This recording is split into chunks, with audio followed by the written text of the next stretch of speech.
Alcara Water Solution for hot water problems. Contact 9399906356. Welcome to crime diaries.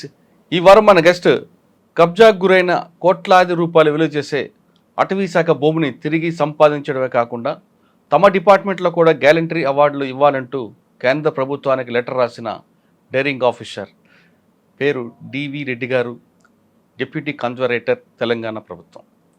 డివి రెడ్డి గారు forest డిపార్ట్మెంట్లో వచ్చిన తర్వాత ఒక సంచలనమైన ఇష్యూ చేశారు.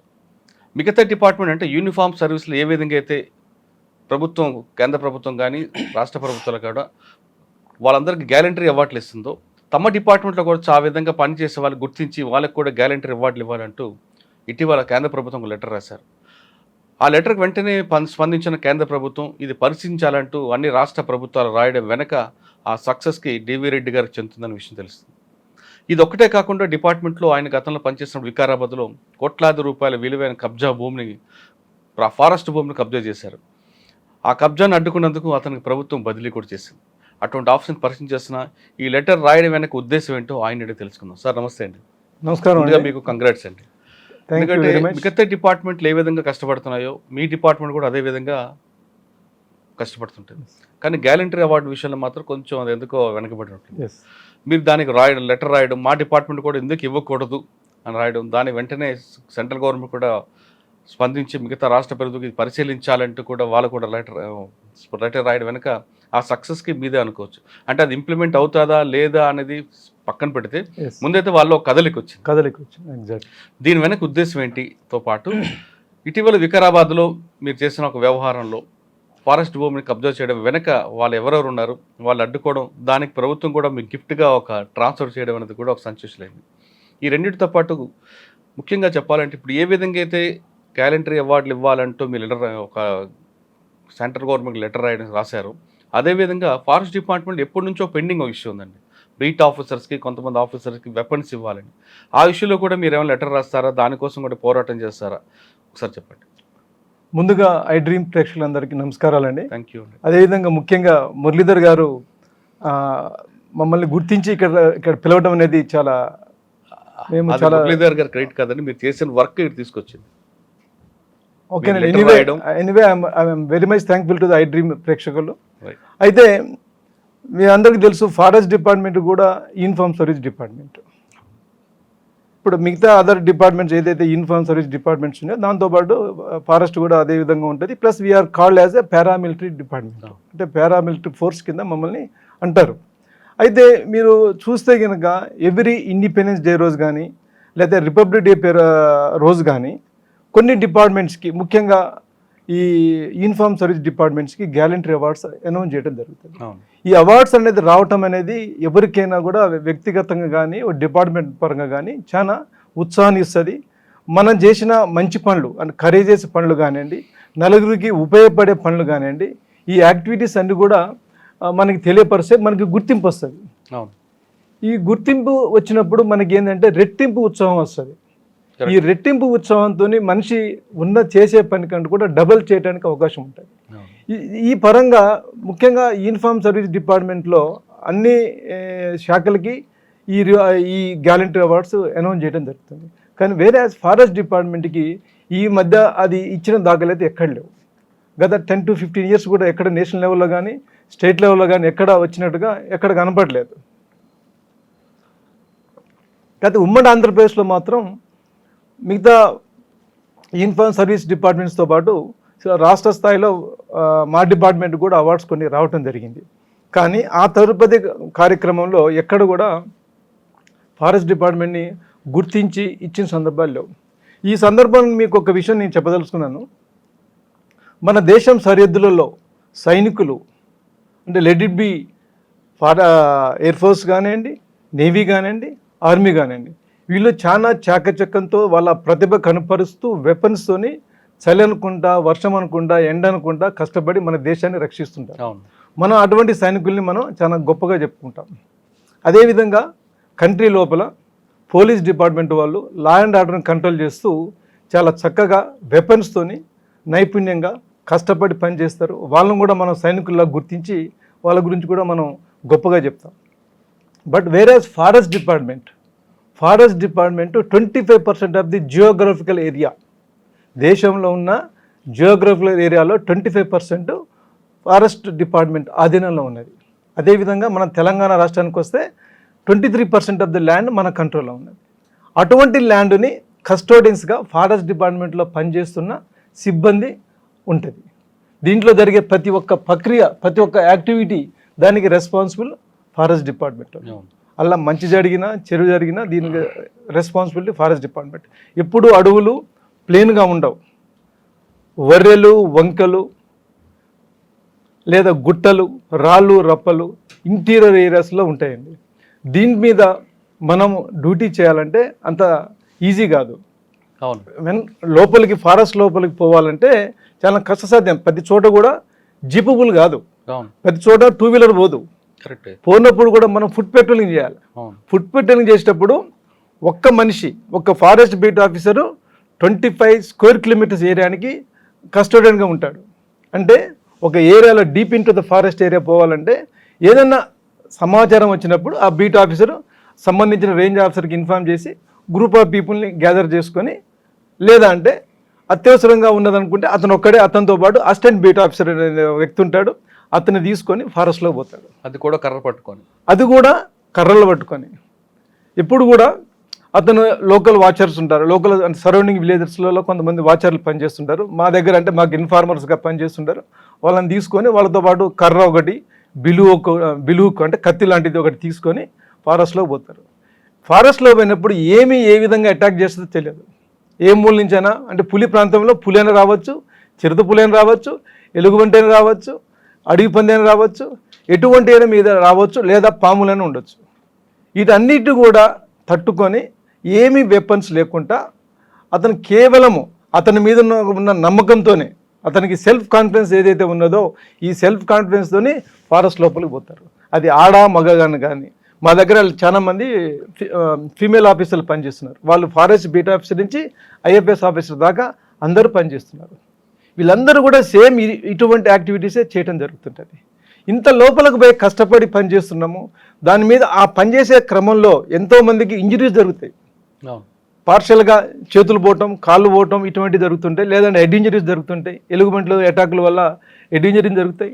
ఇటువంటివన్నీ కూడా జరుగుతాయి. కాకుండా స్మగ్లర్స్ అటాకులు, ఇది కాకుండా ప్రాణాలు పోయే సందర్భాలు ఉంటాయి.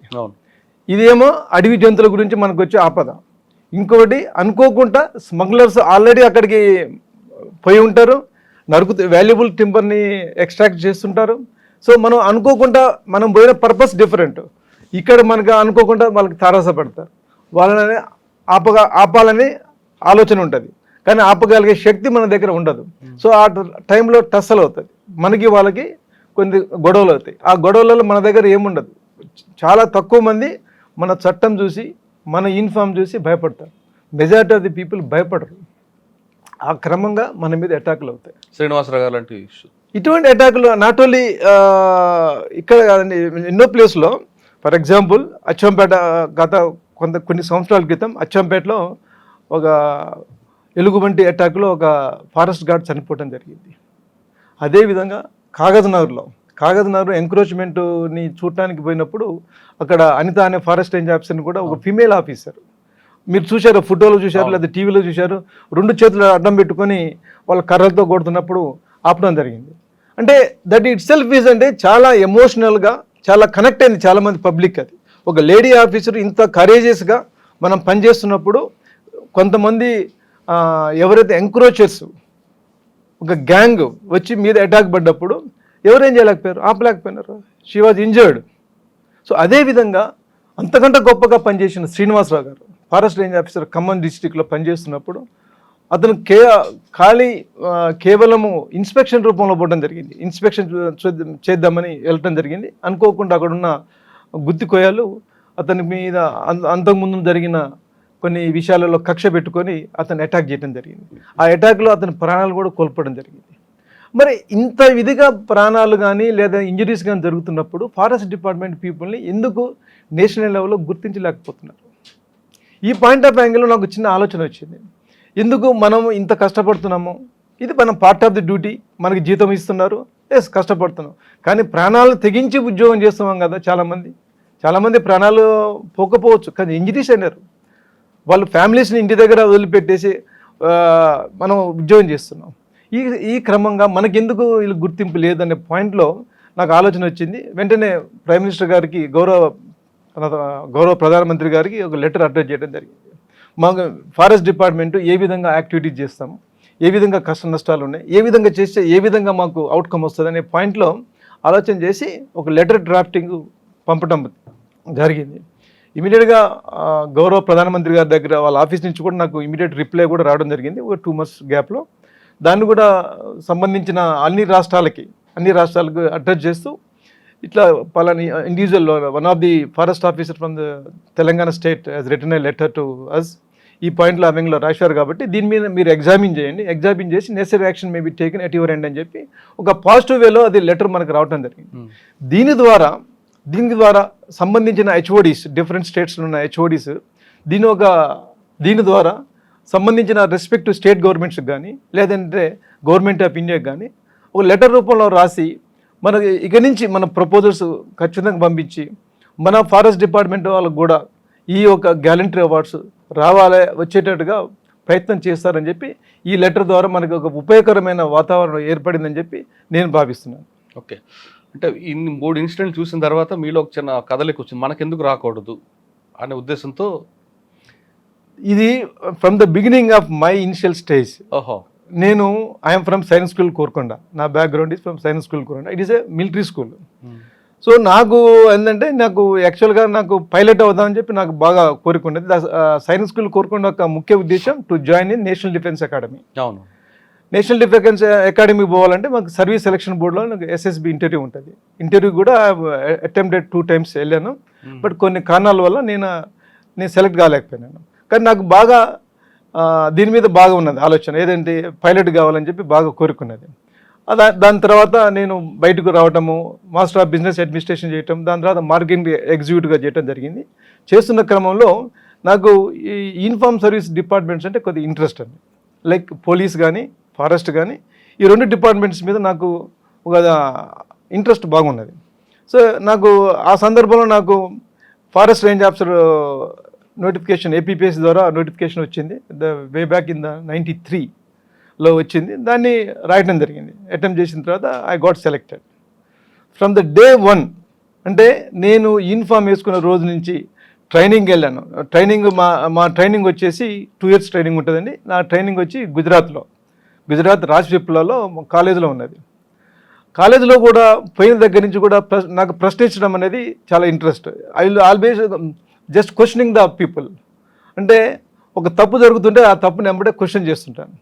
సో ఐ డోంట్ నో, అక్కడ మాకు సిద్దిక్ అహ్మద్ గారు అని చెప్పి మా ప్రిన్సిపాల్ ఉన్నారు. Is very dynamic and very honest and very sincere officer. ఆయన మమ్మల్ని చాలా చక్కగా తీర్చిదిద్దారు. ఐ డోంట్ నో మరి ఆయన ఎందుకు నన్ను గుర్తించాడో నాకు తెలియదు, కానీ మాకేంటంటే అక్కడ లైక్ ఒక అసోసియేషన్ ఒకటి ఫామ్ చేస్తాము, అంటే గ్రూప్ ఆఫ్ పీపుల్. అంటే అక్కడ డిఫరెంట్ స్టేట్స్ నుంచి పీపుల్ వస్తుంటారు. మేము ఉన్నప్పుడు కేరళ, రాజస్థాన్ అండ్ ఆంధ్రప్రదేశ్. ఆయన నన్ను గుర్తించాడు. Straight away you get up mister DV Reddy అన్నారు. అన్న తర్వాత from now onwards you are the general secretary of the association అన్నారు. ఐ డోంట్ నో మరి ఎందుకు ఆయన గుర్తించారో నాకు తెలియదు. అంటే నేను ఎందుకు చెప్పదలుచుకున్నానంటే నాకు ప్రశ్నించే తత్వం అనేది ఫ్రమ్ ద బిగినింగ్ నుంచి ఉంది. If something is happening it has to be question. అంటే కోరుకొండ స్కూల్ ఒక ప్రభావం, కోరుకొండ స్కూల్ ఒక ప్రభావం తప్పక ఉంది. ఎందుకంటే మేము చాలా డిసిప్లిన్ లైఫ్ ఉంటుంది. మార్నింగ్ 5కి లేవటము, PT కానీ ఫిజికల్ ట్రైనింగ్ కానివ్వండి, గేమ్స్ కానివ్వండి, ప్లస్ అదేవిధంగా అదర్ యాక్టివిటీస్. మీ నాన్నగారు మీకు ఆ స్కూల్లో ఎందుకు జాయిన్ చేశారండి? మా ఫాదర్ ఎందుకు జాయిన్ చేశారంటే మా ఫాదర్కి కొద్దిగా ఎక్కడ పిల్లలు, మా నేటివ్ ప్లేస్ వచ్చి హుజూర్ నగర్, వెస్ట్వేల్, Nalgonda district. Now it is Suryapet district. మా ఫాదర్ ఈజ్ అనే MPDOగా రిటైర్ అయినారు. మాది అగ్రికల్చర్ ఫ్యామిలీ. మా ఫాదర్కి కొద్దిగా చదివించడం అనేది బాగా ఇంట్రెస్ట్, పిల్లల్ని చదివించాలనేది బాగా ఇంట్రెస్ట్తో ఉన్నది. అదే టైంలో ఈ గుంటూరులో కోచింగ్కి వెళ్ళాము. అంటే గుంటూరులో కోచింగ్ ఇస్తే కోరుకొండ సైన్స్ స్కూల్కి ఎంట్రన్స్ రాయడానికి తీసుకెళ్లారు. సమో అక్కడ లోకల్ వాళ్ళ కొలీగ్స్ ద్వారా ఇన్ఫర్మేషన్ తీసుకొని ఒక డిసిప్లిన్ స్కూల్ అని చెప్పేసి విన్నారు. విని నాకు కోరుకొండ స్కూల్కి ఎంట్రన్స్ కోసం గుంటూరులో నాకు అక్కడ కోచింగ్ ఇప్పించడం జరిగింది. 6 months కోచింగ్ గుంటూరులో చేశాము. దెన్ సెలక్షన్ ఆటోమేటిక్గా కోరుకొండ సైన్స్ స్కూల్కి నాకు సెలక్షన్ రావడం జరిగింది. సో ఆ పాయింట్ ఆఫ్ యాంగిల్లో మా ఫాదరు ఇది స్టడీస్ అంటే ఇంట్రెస్ట్, పిల్లల్ని చదివించాలని చెప్పి మేము 5 members అండి, 4 brothers అండ్ 1 sister. మా మదరు హుజూర్ నగర్ సర్పంచ్ కూడా పనిచేశారు. Now both are not alive, parents both, father and mother. అదేవిధంగా మేము నలుగురు అన్నదమ్ములు కూడా డిపార్ట్మెంట్, నలుగురు అన్నదమ్ములు కూడా వాళ్ళు డిఫరెంట్ కెపాసిటీతో డిఫరెంట్ డిపార్ట్మెంట్స్లో పనిచేస్తుంది. దే ఆర్ వర్కింగ్ డిపార్ట్మెంట్లో పనిచేస్తున్నారు. Sister is also working in government department. మొత్తం గవర్నమెంట్ సర్వీస్ మీరు? ఎస్, అందరు గవర్నమెంట్ సర్వీస్లోనే పనిచేస్తున్నామండి. సో ఆ విధంగా ఆయనకున్న ఇంట్రెస్ట్తోనే మేము ఇలా రావడం జరిగిందండి. ఓకే, అంటే కోరుకొండ స్కూల్ ట్రైనింగ్, ఆ డిసిప్లైన్ మీకు కంటిన్యూ అవుతుంది? డెఫినెట్గా అండి. గవర్నమెంట్ సైన్స్ స్కూల్లో ఫస్ట్ ట్రైనింగ్ ఎక్కడ తీసుకున్నారు మీరు? ట్రైనింగ్ అయిపోయింది మీకు గుజరాత్లో. ఎస్. ఫస్ట్ పోస్టింగ్ ఎక్కడ? నా ఫస్ట్ పోస్టింగ్ వచ్చేసి ఇటు Kumararam, Yellandu sub division, Kumararam range. That is also very interior. అప్పుడు నక్సల్స్ ప్రభావం బాగా ఉన్నది, ఎంక్రోచ్మెంట్స్ కూడా అవుతుంటాయి. సో అది ఫస్ట్ పోస్టింగ్ నాది కుమరారం రేంజ్ ఇచ్చారు. సార్ మీరు వెళ్ళే సమయంకి ఇల్లెందు అనేది ఒక హార్ట్ బెల్ట్, ఒకవైపు కమ్యూనిస్ట్ పార్టీ, మరోవైపు నక్సల్స్, ఇదంతా బాగా ఎఫెక్ట్ ఉండేది. వాళ్ళదే అప్పర్ హ్యాండ్ ఉండే ప్రాంతం అది. ప్లస్ పోలీస్ అనగానే ఫారెస్ట్ డిపార్ట్మెంట్ల మీద ఎక్కువగా నక్సల్స్ గురిపెట్టేవారు. ఎందుకంటే మీరు ఎంకరేజ్మెంట్లు అడ్డుకుంటారని, కాబట్టి వాళ్ళందరినీ కొడుతుంటారని, ఎవరైతే అడవిలోకి ఆక్రమించుకుంటున్నారో వాళ్ళని గిరిజనులు కొట్టేవారని, వాళ్ళు కోళ్ళు ఎత్తుకెళ్ళేవారని ఫారెస్ట్ డిపార్ట్మెంట్ మీద బాగా గుర్రుగుండేవారు. అటువంటి సిచ్యువేషన్లో మీకు అక్కడ ఏమైనా ఛాలెంజ్ ఎదురైందా? డెఫినెట్గా అండి. నేను కొమరారం చేస్తున్నప్పుడు కొమరారం పరిధిలో అప్పుడు న్యూ డెమోక్రసీ గ్రూప్, ఒకటి మిలిటెంట్ గ్రూప్ ఉందండి. అదే మేము వెళ్ళిన టైం కల్లా ఎంక్రోచ్మెంట్స్ ఉంటాయి. అది రొటీన్ వర్క్. అది ఎంక్రోచ్మెంట్స్ అనేది వెరీ కామన్గా జరిగే ఫినామినా అనేది. అయితే నేనున్న టైంలో కూడా జరుగుతున్నాయి. దాన్ని మేము ట్రై టు స్టాప్ ఇద్దాం, ఆపే ప్రయత్నం చేస్తాం. కానీ ఏంటంటే అక్కడ పోయిన ప్రతి రేంజ్ ఆఫీసర్ని వాళ్ళు ఇనిషియల్ స్టేజ్లో పిలుస్తారు. మనని వాళ్ళ కొరియర్స్ ద్వారా మమ్మల్ని అక్కడ పిలిపించుకుంటారు. పిలిపించుకున్నప్పుడు నన్ను అక్కడ పిలవడం జరిగింది. ఎక్కడ ఇంటీరియర్ ప్లేస్లో పిలుస్తారు, పిలిచి చెప్తారు, ఇట్లా ఇక్కడ ఉన్న ఈ విధంగా సిచ్యువేషన్స్ ఉంటాయి, మీరు మా వాళ్ళ జోలికి పోవద్దు, మా ట్రైబల్ జోలికి పోవద్దు, ఎంక్రోచ్మెంట్ చేస్తుంటారు, బీడాకులలో ఫైర్ పెడుతుంటారు, లేదా చెట్లు నరుకుతుంటారు, ఇల్లీగల్ ట్రాన్స్పోర్ట్ చేస్తుంటారు. కానీ మీరు కాదు మమ్మల్ని ఎక్కడ, మా వాళ్ళని ఎక్కడ ఇబ్బంది పెట్టద్దని చెప్పి వాళ్ళు సున్నితంగా మనకి హెచ్చరిస్తారు. అటువంటి హెచ్చరిక కూడా నాకు రావడం జరిగింది. ఆ హెచ్చరిక వచ్చినా కూడా నేను దాన్ని మైండ్లోకి ఎక్కించుకోలేదు. నేను స్వతహాగా నేను ఏం చేయాలో అదే చేసుకుంటూ పోయాను. ఎక్కడ కూడా ఎవ్వరికి కూడా ఏ మాత్రం ఒక స్టెప్ బ్యాక్ స్టెప్ వేసుకొని ఆగిన సందర్భాలు లేవు. చేస్తున్న సందర్భంలో వాళ్ళు ఒక చిన్న సంఘటన చెప్తాను. ఒక కరపత్రం తీశారు, రౌడీ రేంజర్ నశించాలని చెప్పి ఒక కరపత్రం తీశారు. నాకు బాగా గుర్తుంది. రౌడీ రేంజర్ నశించాలని చెప్పి ఒక కరపత్రం తీశారు. వాళ్ళు ఎర్ర ఇంకుతోని కరపత్రం తీసి ఆ మండలం, ఇల్లందు సరౌండింగ్స్ మండలాలన్నింటిలో కూడా డిస్ట్రిబ్యూట్ చేశారు. దాంట్లో వాళ్ళు ఏమైనారంటే ఈ రేంజరు చేస్తున్న ఆగడాలు, అంటే పోడు కల్టివేషన్ని ఆపుతున్నాడు, లేదా ఇల్లీగల్ కటింగ్స్ని ఆపుతున్నాడు, వాళ్ళ దగ్గర ఉన్న గొడ్డల్ని, కత్తుల్ని కూడా సీజ్ చేసి పెట్టుకుంటున్నాడు, ఇవన్నీ కూడా నశించాలని చెప్పి పెట్టడం జరిగింది. పెట్టిన తర్వాత దానిలో ఒక పాయింట్ ఏం పెట్టాడంటే, ఈ అవినీతి చేసే రేంజర్ నశించాలని కూడా రాశాడు. నాకు ఇవన్నీ బాగానే ఉన్నాయి, ఇవన్నీ కూడా రేస్తుంది, నేను రౌడీ రేంజ్ అన్నీ అన్ని బాగానే ఉన్నాయి. బట్ అవినీతి అనే పాయింట్ ఎక్కడ వచ్చింది వీళ్ళకి, నేను ఎక్కడ అవినీతి చేశాను అనే పాయింట్ నాకు బాగా స్ట్రైక్ అయింది మైండ్కి. ఇమీడియట్గా ఆ కొరియర్ని పిలిచాను. నేను మీ దళ నాయకుడిని కలవాలి అని అన్నా. అదేంటి సార్, మేము పిలిస్తే మీరు వెనుకపోతారు, మీరేమో కలవాలని చెప్పి ముందుకు వస్తున్నారు ఏందన్నాడు.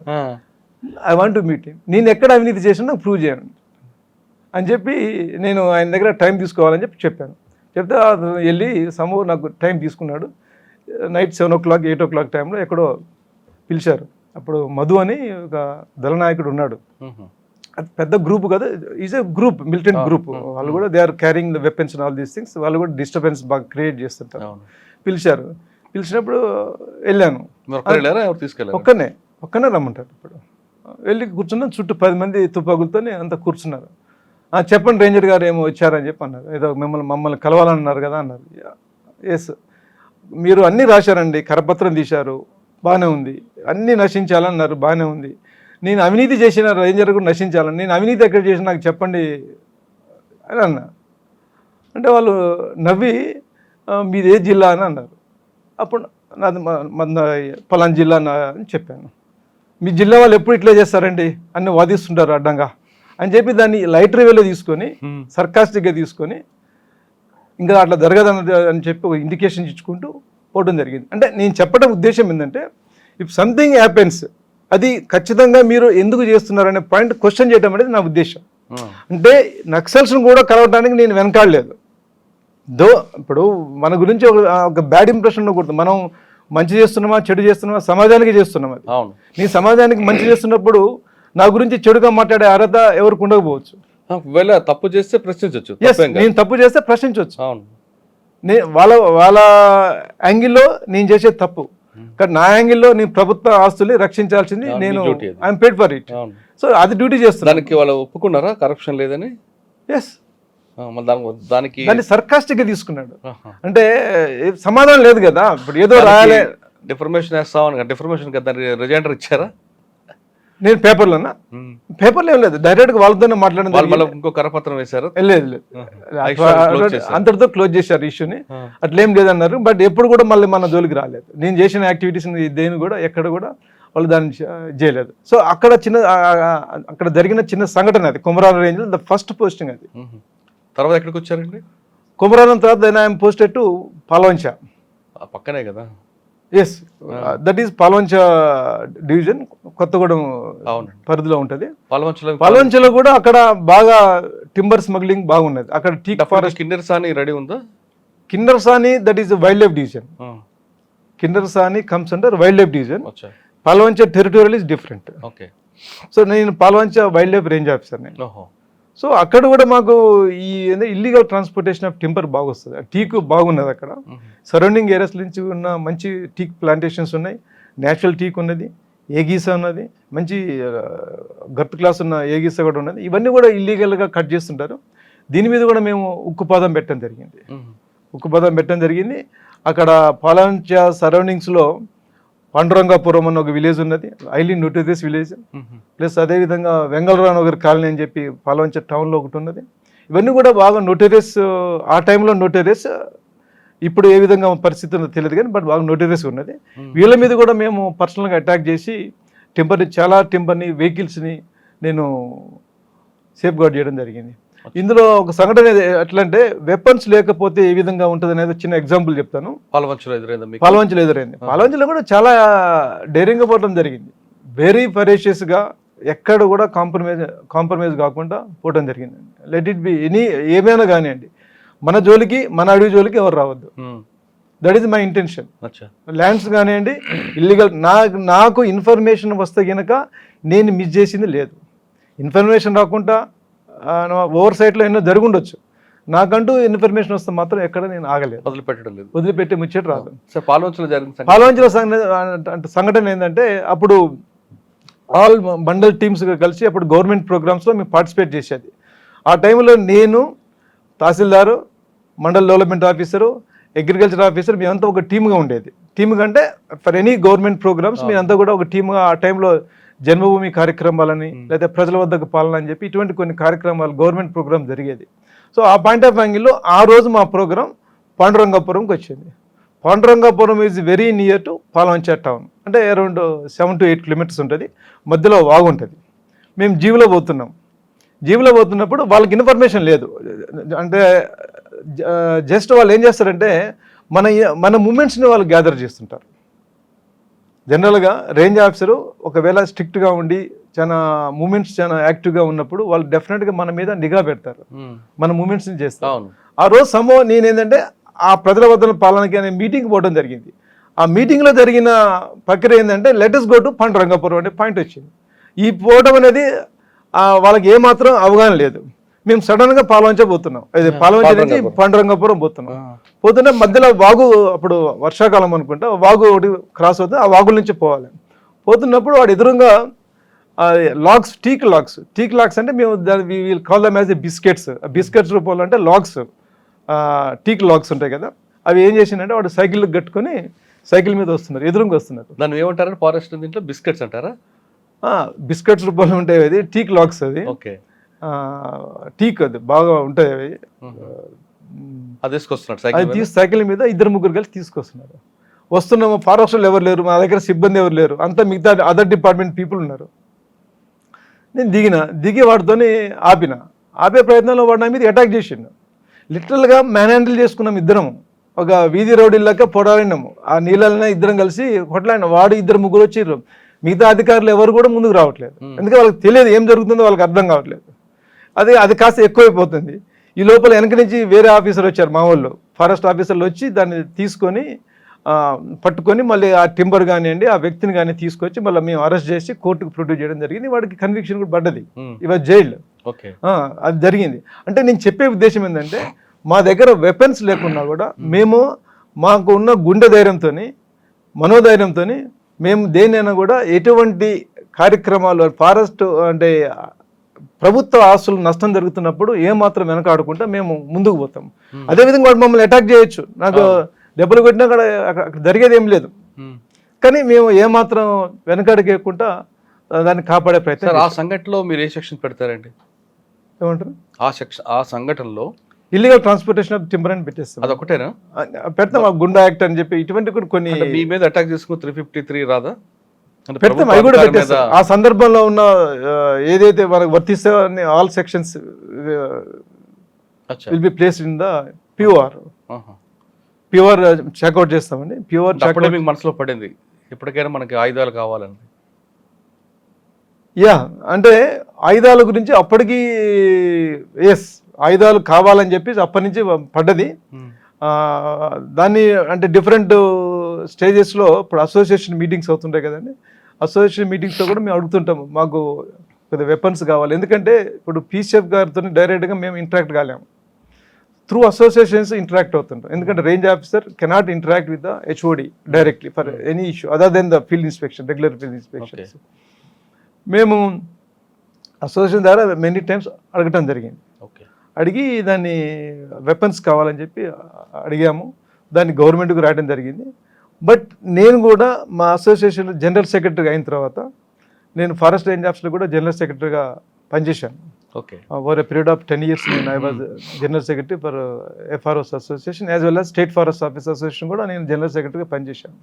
డ్యూరింగ్ మై టైమ్ ఆల్సో నేను వెరీ స్ట్రాంగ్గా వాళ్ళకి లెటర్లు పెట్టేసి మాకు తప్పనిసరిగా వెపన్స్ కావాలని చెప్పి అడగడం జరిగింది.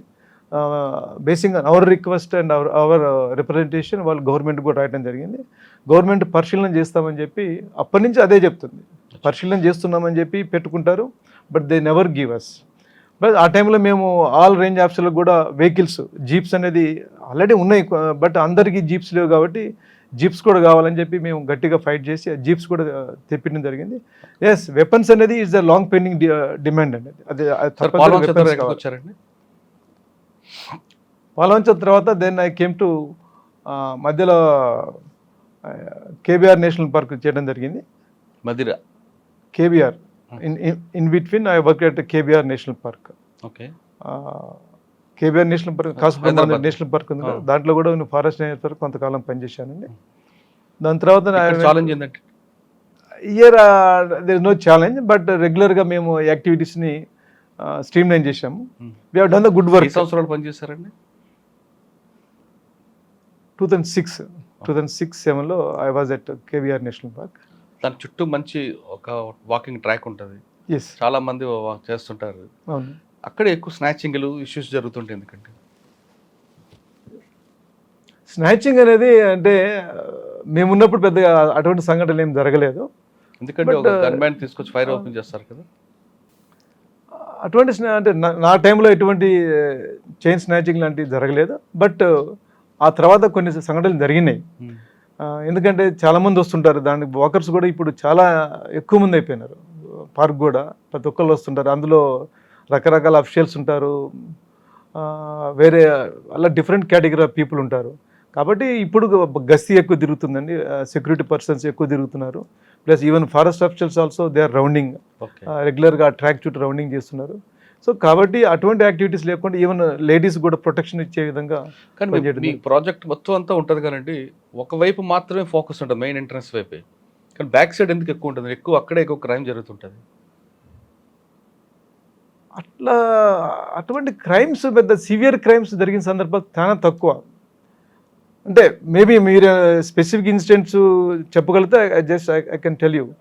ఒక గన్ మ్యాన్ వచ్చి ఫైర్ చేసి ఒక తీసుకెళ్తాడు, నెక్స్ట్ బ్యాక్ సైడ్ ఎక్కువగా స్నాచింగ్లు అవుతుంటాయి, అమ్మాయిలు కార్లో కూర్చుంటే వాళ్ళ మీద అటాక్ చేస్తుంటారు.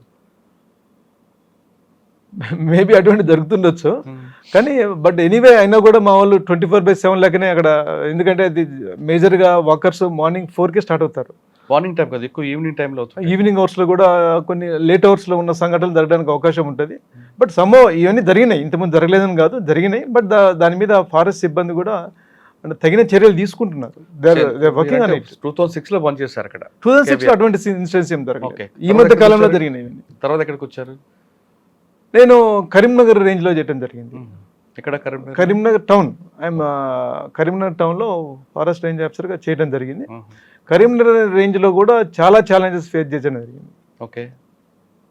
కరీంనగర్ రేంజ్లో సామిల్స్ ఉంటాయండి, సామిల్స్లో కూడా ఇల్లీగల్ యాక్టివిటీస్ ఎక్కువ నడుస్తుంటాయి. సార్, సామిల్లో ఏ విధంగా జరుగుతుంటాయండి అక్రమాలు? అంటే టెంబర్ మీ దగ్గర అఫీషియల్ కొనుక్కుంటారు, తీసుకొస్తారు, కానీ ఎక్కడ జరుగుతుంటాయండి? ఇప్పుడు అఫీషియల్గా వచ్చే టింబర్ విత్ పర్మిట్ వస్తుంది. అవును, ఫారెస్ట్ డిపార్ట్మెంట్ ఇచ్చే పర్మిట్తో డిపో ద్వారా వస్తుంది. వాడు సామిల్లో ఓనరు సామిల్లో కట్ చేసుకుంటాడు, మళ్ళీ ఫారెస్ట్ వారు ఇచ్చిన పర్మిట్ ద్వారానే టింబర్ బయటికి వెళ్ళిపోతుంది. అవును, కటింగ్ అయిన ఫామ్లో వెళ్ళిపోతుంది. బట్ వేరే కొన్ని నాట్ ఆల్ సామిల్స్, కొన్ని సామిల్స్ ఏం చేస్తారంటే ఇల్లీగల్గా వేరే జిల్లాలో కానీ వేరే రాష్ట్రంలో కానీ ఎక్కడైతే టీకు బాగా ఉన్నదో అక్కడ ఇల్లీగల్గా ట్రాన్స్పోర్ట్ అవుతుంటుంది. వెహికల్స్ ద్వారా కానీ, హెడ్ లోడ్స్లో కానీ, లేదా కార్ట్ లోడ్స్లో కానీ ట్రాన్స్పోర్ట్ అవుతుంది. ఆ టింబర్ని వాళ్ళు పర్చేజ్ చేస్తారు. పర్చేజ్ చేసి వాళ్ళు ఏం చేస్తారంటే దీంట్లో కలిపేస్తారు. దీంట్లో కలిపే కొన్ని సందర్భాలు ఉంటాయి. కలిపేసి దాన్ని కూడా కొన్నిసార్లు అది దే మేక్ ఇట్ వైట్, కొన్ని చోట్ల వైట్ చేయలేరు, జీరో టింబర్నే ట్రాన్స్పోర్ట్ చేస్తుంటారు. సో కొంతమంది పబ్లిక్ ఏం చేస్తారంటే దాన్ని పూర్తిగా తెలియక ఆ టింబర్ను కూడా తీసుకుంటారు. తీసుకుని అతను ఏదో ఇన్వాయిస్ బిల్ ఇస్తాడు, ఆ బిల్లు దగ్గర పెట్టుకొని దాన్ని ఇంటికి అవసరాలకు వాడుకుంటాడు. కానీ యాక్చువల్గా మన ఇంటి అవసరాలకు వాడుకునేటప్పుడు తప్పనిసరిగా దాంట్లో పర్మిట్ ఉండాలి. ఫారెస్ట్ డిపార్ట్మెంట్ ఇష్యూ చేసే పర్మిట్ ఉన్నప్పుడే అది లీగలైజ్ అవుతుంది. సో వాళ్ళు ఈ విధంగా డే అండ్ నైట్, ముఖ్యంగా ఏంటంటే ఆడ్ అవర్స్లో కట్ చేస్తుంటారు, మార్నింగ్ అవర్, ఎర్లీ అవర్స్లో, లేకపోతే నైట్ 12 o'clock ఆ టైంలో వాళ్ళు కట్ చేసుకొని ఇల్లీగల్గా అదే టైంలో వెళ్ళిపోతుంది. అంటే వాడు కట్ చేసుకున్న మెటీరియల్ ఎప్పుడు సామిల్లో పెట్టుకోడు, ఇమీడియట్గా డిస్పోజ్ అయిపోవాలి.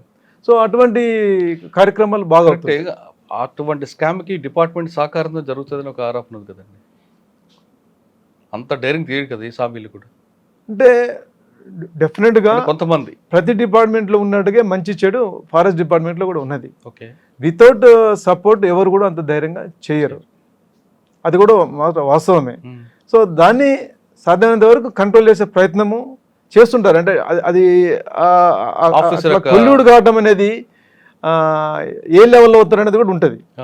అది కింది లెవెల్లో కావచ్చు, మిడిల్ లెవెల్లో కావచ్చు, టాప్ లెవెల్లో కూడా అవి అవకాశాలు ఎక్కువ ఉంటాయి. ఉండవని నేను అంటలేదు, కానీ ఇవన్నీ కూడా ఓవర్కమ్ చేసుకొని చేయాల్సిన అవసరం ఉంటుంది. కరీంనగర్లో మీకు ఎదురైన ఛాలెంజ్ సామిల్ నుండి? కరీంనగర్లో ఏంటంటే అన్ని ఇప్పుడు it was a very big background. నేను కరీంనగర్లో చేసినప్పుడు అప్పుడు అది 21 మండల్స్, అంటే నేను చేసిన జ్యూరిడిక్షన్ 21 మండల్స్, ఆ 23 మండల్స్ ఉన్నదండి.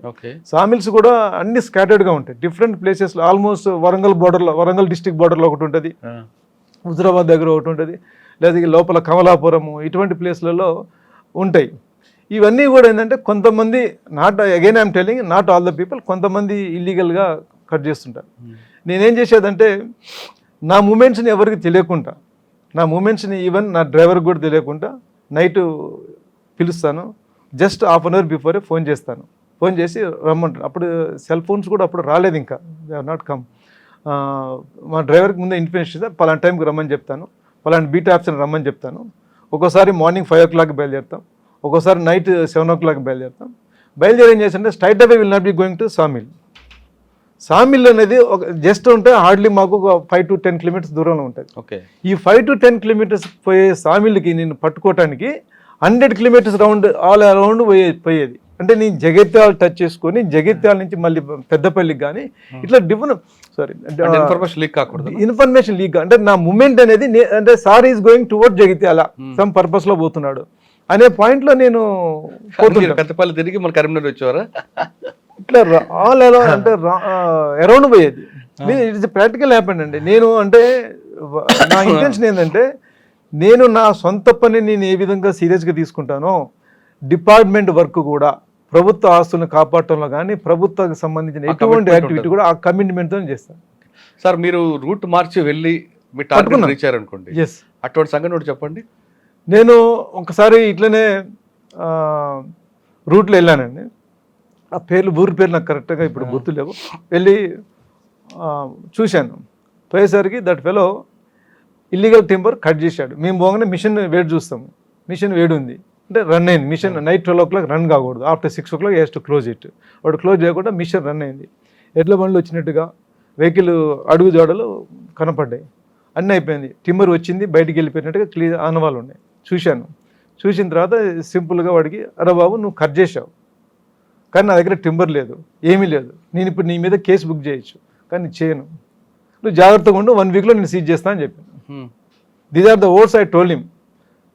వార్న్ చేశాను, గట్టిగా సీరియస్గా వార్న్ చేస్తే ఆ తర్వాత వాడు ఎక్కడికి పోయిండు ఏదో చెప్పుకుంటే నాకు కొన్ని కాల్స్ వచ్చినాయి, నాట్ టు గో దేర్, మీరు ఆ సామిల్కి వెళ్ళకండి, చేయకండి అని చెప్పి ఇన్ఫర్మేషన్ రావడం జరిగింది. జస్ట్ 1 weekలోనే మళ్ళీ అగైన్ ఇన్ఫర్మేషన్ వచ్చింది. మళ్ళీ అదే రూట్లో పోయినాం, పట్టుకున్నాం. ఈ వాజ్ కాట్ కటింగ్. ఇమీడియట్గా కేసు అతని మీద నమోదు చేయడం జరిగింది, సామిల్ సీజ్ చేయడం జరిగింది. సో ఇటువంటి ఇన్సిడెంట్స్ 2-3 జరిగింది. ఫోన్ చేసిన వ్యక్తులు మరి కాల్ చేయలేదు మరొకసారి? మళ్ళీ అటువంటిది ఏం లేదు. అంటే మనం వింటాం కదా, ఎవరంటే వాళ్ళు సమ్ అంటే maybe some different people, local public representatives కావచ్చు, సమ్ అఫిషియల్స్ కావచ్చు, different people have called me. నాకు అప్పుడు కరీంనగర్ ఉన్నప్పుడు కొద్ది థ్రెటనింగ్ కాల్స్ కూడా వచ్చాయి. I receive threatening calls, don't move. నా కొలీగ్స్ కూడా నాకు అడ్వైజ్ చేశారు, డోంట్ మూవ్ అలోన్ అని చెప్పి. బట్ మా ఇంటికి కూడా కొన్ని థ్రెటనింగ్ కాల్స్ వచ్చినాయి. ఎందుకంటే అక్కడ స్మగ్లింగ్ అనేది బాగా అవుతుందండి. టీక్ టింబర్ చాలా వాల్యూబుల్ అక్కడ కరీంనగర్ సరౌండింగ్స్లో. ముఖ్యంగా ఏంటంటే పక్కన ఉన్న మన ఛత్తీస్గఢ్ నుంచి కానివ్వండి, అవునండి, ఇటువంటి బాగా వస్తుంటాయి. కరీంనగర్ తర్వాత ఎక్కడికి వచ్చారండి? After Karimnagar then I'm promoted. వచ్చిన తర్వాత ప్రమోషన్ మీద నేను అసిస్టెంట్ కన్జర్వేటర్ ఫారెస్ట్గా ప్రమోషన్ వచ్చినాక నేను లాలో చేయడం జరిగింది కొంతకాలం. ఓకే, అంటే లా అంటే ఫారెస్ట్ కేసులన్నీ కూడా లీగల్ సెల్ కింద ఇన్ఛార్జ్గా ఉన్నాం. Okay, in the meantime ఆ తర్వాత నన్ను I'm posted to Medak, DFO మెదక్గా నన్ను పోస్ట్ చేయడం జరిగింది. డిఎఫ్ఓ పోస్టింగ్ అయిపోయింది. అప్పుడు తెలంగాణ రాలేదండి. ఇంకా తెలంగాణ వచ్చే మూమెంట్లో ఐఎమ్ పోస్టెడ్ టు మెదక్ డిఎఫ్ఓగా పోస్టింగ్ చేయడం జరిగింది. But short period, within 21 days I'm shifted out. అక్కడి నుంచి షిఫ్ట్ చేసి నన్ను I'm posted to Mahabubnagar social ఫారెస్ట్గా రావడం జరిగింది. ఎందుకంటే మెదక్లో 21 రోజుకి మీకు బదిలీ? అది కారణాలు అది ఇప్పటికీ నాకు తెలుసులేదండి, ఎందుకు ట్రాన్స్ఫర్ చేశారో తెలియదు. బట్ మేబీ పొలిటికల్ రీజన్స్ కావచ్చు, వేరియస్ పొలిటికల్. కరీంనగర్ ఎఫెక్ట్ పడింది మెదక్ మీద? అట్లనేం లేదు. But I don't know, some political reasons maybe there. Exact reasons అయితే మనకు తెలియదు కానీ, but I'm shifted out from within 21 days. Mahabubnagar ఎలాగుందండి challenge? Mahabubnagar social forest అప్పుడే తెలంగాణ హరితారం రావడం జరిగిందండి. మహబూబ్ నగర్లో కూడా చాలా ఛాలెంజింగ్గా చేయడం జరిగింది. ఎట్లా అంటే తెలంగాణ హరితారంలో మొక్కలు కావాలి. మా టార్గెట్స్ ఏమో యూజ్ టార్గెట్స్ ఉన్నాయి. మహబూబ్ నగర్ పెద్ద జిల్లా తెలుసు కదా, 64 మండల్స్ ఉంటాయండి. 64 మండల్స్లో సోషల్ ఫారెస్ట్ ఎవ్రీ మండల్లో మనకి యాక్టివిటీస్ ఉంటాయి. ఎవ్రీ మండల్లో 4 to 5 నర్సరీస్ ఉంటాయి. ఇప్పుడు పెద్ద ట్రాన్స్పోర్టేషన్ అంత వెహికల్ అంత ఇదిగా లేకుండే, అయినా కూడా మేము కష్టపడి చాలా ఛాలెంజింగ్గా ప్రతి నర్సరీ, అరౌండ్ 200 నర్సరీస్ ఉన్నాయి నాకు ఎంటైర్ డిస్టిక్లో. ప్రతి నర్సరీలో కూడా నేను మంచి మొక్కలు సప్లై చేసే విధంగా నేను పనిచేయడం జరిగింది. అక్కడ ఉన్న లోకల్ స్టాఫ్ అంటే సిబ్బంది తక్కువ ఉన్నా కూడా ప్లస్ అవుట్సోర్సింగ్ పర్సన్ హెల్ప్ తీసుకొని మొక్కలు మంచిగా పెంచి రానున్న తెలంగాణ హరితానికి మంచి మొక్కలనే ఉద్దేశంతో చాలా యాక్టివ్గా పనిచేయడం జరిగింది. సార్, మీరు వేసిన మొక్కల్లో మంచి మొక్కలే చెప్పండి. సాధారణంగా ఒకప్పుడు నేరేడు, లేదంటే మంచి ఫలాలు వచ్చి అంటే పండ్లు వచ్చే మొక్కలు వేసేవారు గతంలో, ఎస్. వేపలు. అంటే దానివల్ల పక్షులు రావాలి, కోతులు రావాలి, అంటే ఒక ఎన్విరాన్మెంట్ క్రియేట్ అవ్వాలి. తర్వాత క్రమంలో మొక్క తొందరగా పెరగాలని ఏవో హైబ్రిడ్ మొక్కలు వేస్తున్నారు. దానివల్ల జరిగేది ఒక పక్షి రాదు, ఒక పెట్ట రాదు, ఏమి వాళ్ళ దాని మీద. దానివల్ల ఆక్సిజన్ రాదు, ఏమీ రాదు. దానివల్ల జరిగే నష్టం ఎక్కువ అంటారా, లాభం అంటారా? మీరు వేసిన ఒక మొక్కల్లో ఏ మొక్కలు వేసారండి? అంటే మేము జనరల్గా నర్సరీస్లో, సోషల్ ఫారెస్ట్ నర్సరీలో అన్ని పండ్ల మొక్కలు వేస్తామండి. ఉసిరి కానీ, నేరేడు కానీ, ఈవెన్ సపోటో కానీ, సీతాఫలం కానీ, ఇటువంటి మొక్కలు వేస్తాము. అదేవిధంగా ఫారెస్ట్ స్పీసీస్ కూడా. సార్, మీరు అటువంటి మొక్కలు వేస్తే మీకు అన్ని పక్షులు అన్నీ వస్తాయి కదా, దానివల్ల ఎన్విరాన్మెంట్ బాగుంటుంది. ఎస్. కానీ ఇప్పుడు అటువంటి మార్చి అన్ని హైబ్రిడ్ మొక్కలు వేయడం, తొందరగా పెరిగి వేస్తున్నారు. దాని మీద ఒక పక్షి వాళ్ళదు. అంటే ఈ మధ్యకాలంలో ఇది కొన్ని ఫారెస్ట్ అని చెప్పి ఒక ఎవెన్యూ ప్లాంట్కి పెట్టడం జరుగుతుంది. సో దీని మీద కొన్ని కామెంట్స్ కూడా ఈ మధ్య కాలంలో కూడా పేపర్లో కూడా రావడం జరిగింది. ఇది అంత వైబిలిటీ ఉన్న లేని ప్లాంట్ అని చెప్పి రావడం జరిగిందండి. బట్ ఏంటంటే అది ఫాస్ట్ గ్రోయింగ్ ఉంటుంది. మన ఎవరు ఏం చేస్తారంటే ఇమీడియట్గా గ్రోత్ కనపడాలని చెప్పి ఎవెన్యూ మొక్కలు పెట్టేటప్పుడు రోడ్డు మీద ఎక్కువ గుల్మోర్ పెట్టడం జరుగుతుంది, లేదా కొన్ని ఫెల్టఫామ్ పెట్టడం జరుగుతుంది. ఇటువంటి మొక్కలు కొన్ని పెట్టి చాలా ఫాస్ట్ గ్రోయింగ్ మొక్కలు. దాంతోపాటు ఈ కోనిఫరస్ అనే మొక్క కూడా ఒకటి చాలా స్పీడ్ గ్రోత్లో వస్తుంటుందండి. ఈ మొక్కను కూడా మనం గత కొంతకాలం పెట్టడం జరిగింది. అది కూడా చాలా స్పీడ్ గ్రోత్ ఉంటుంది. సో ఇవన్నీ కూడా షో ఇస్తుంది కానీ, బట్ మీరు అన్నట్టుగా మన ఎన్విరాన్మెంట్కి ఏమాత్రం హెల్ప్ లేకుండా ఉండటం జరుగుతుందండి. సో అటువంటిని కొద్దిగా డిస్కరేజ్ చేయాల్సిన అవసరం ఉన్నది అటువంటి మొక్కల్ని.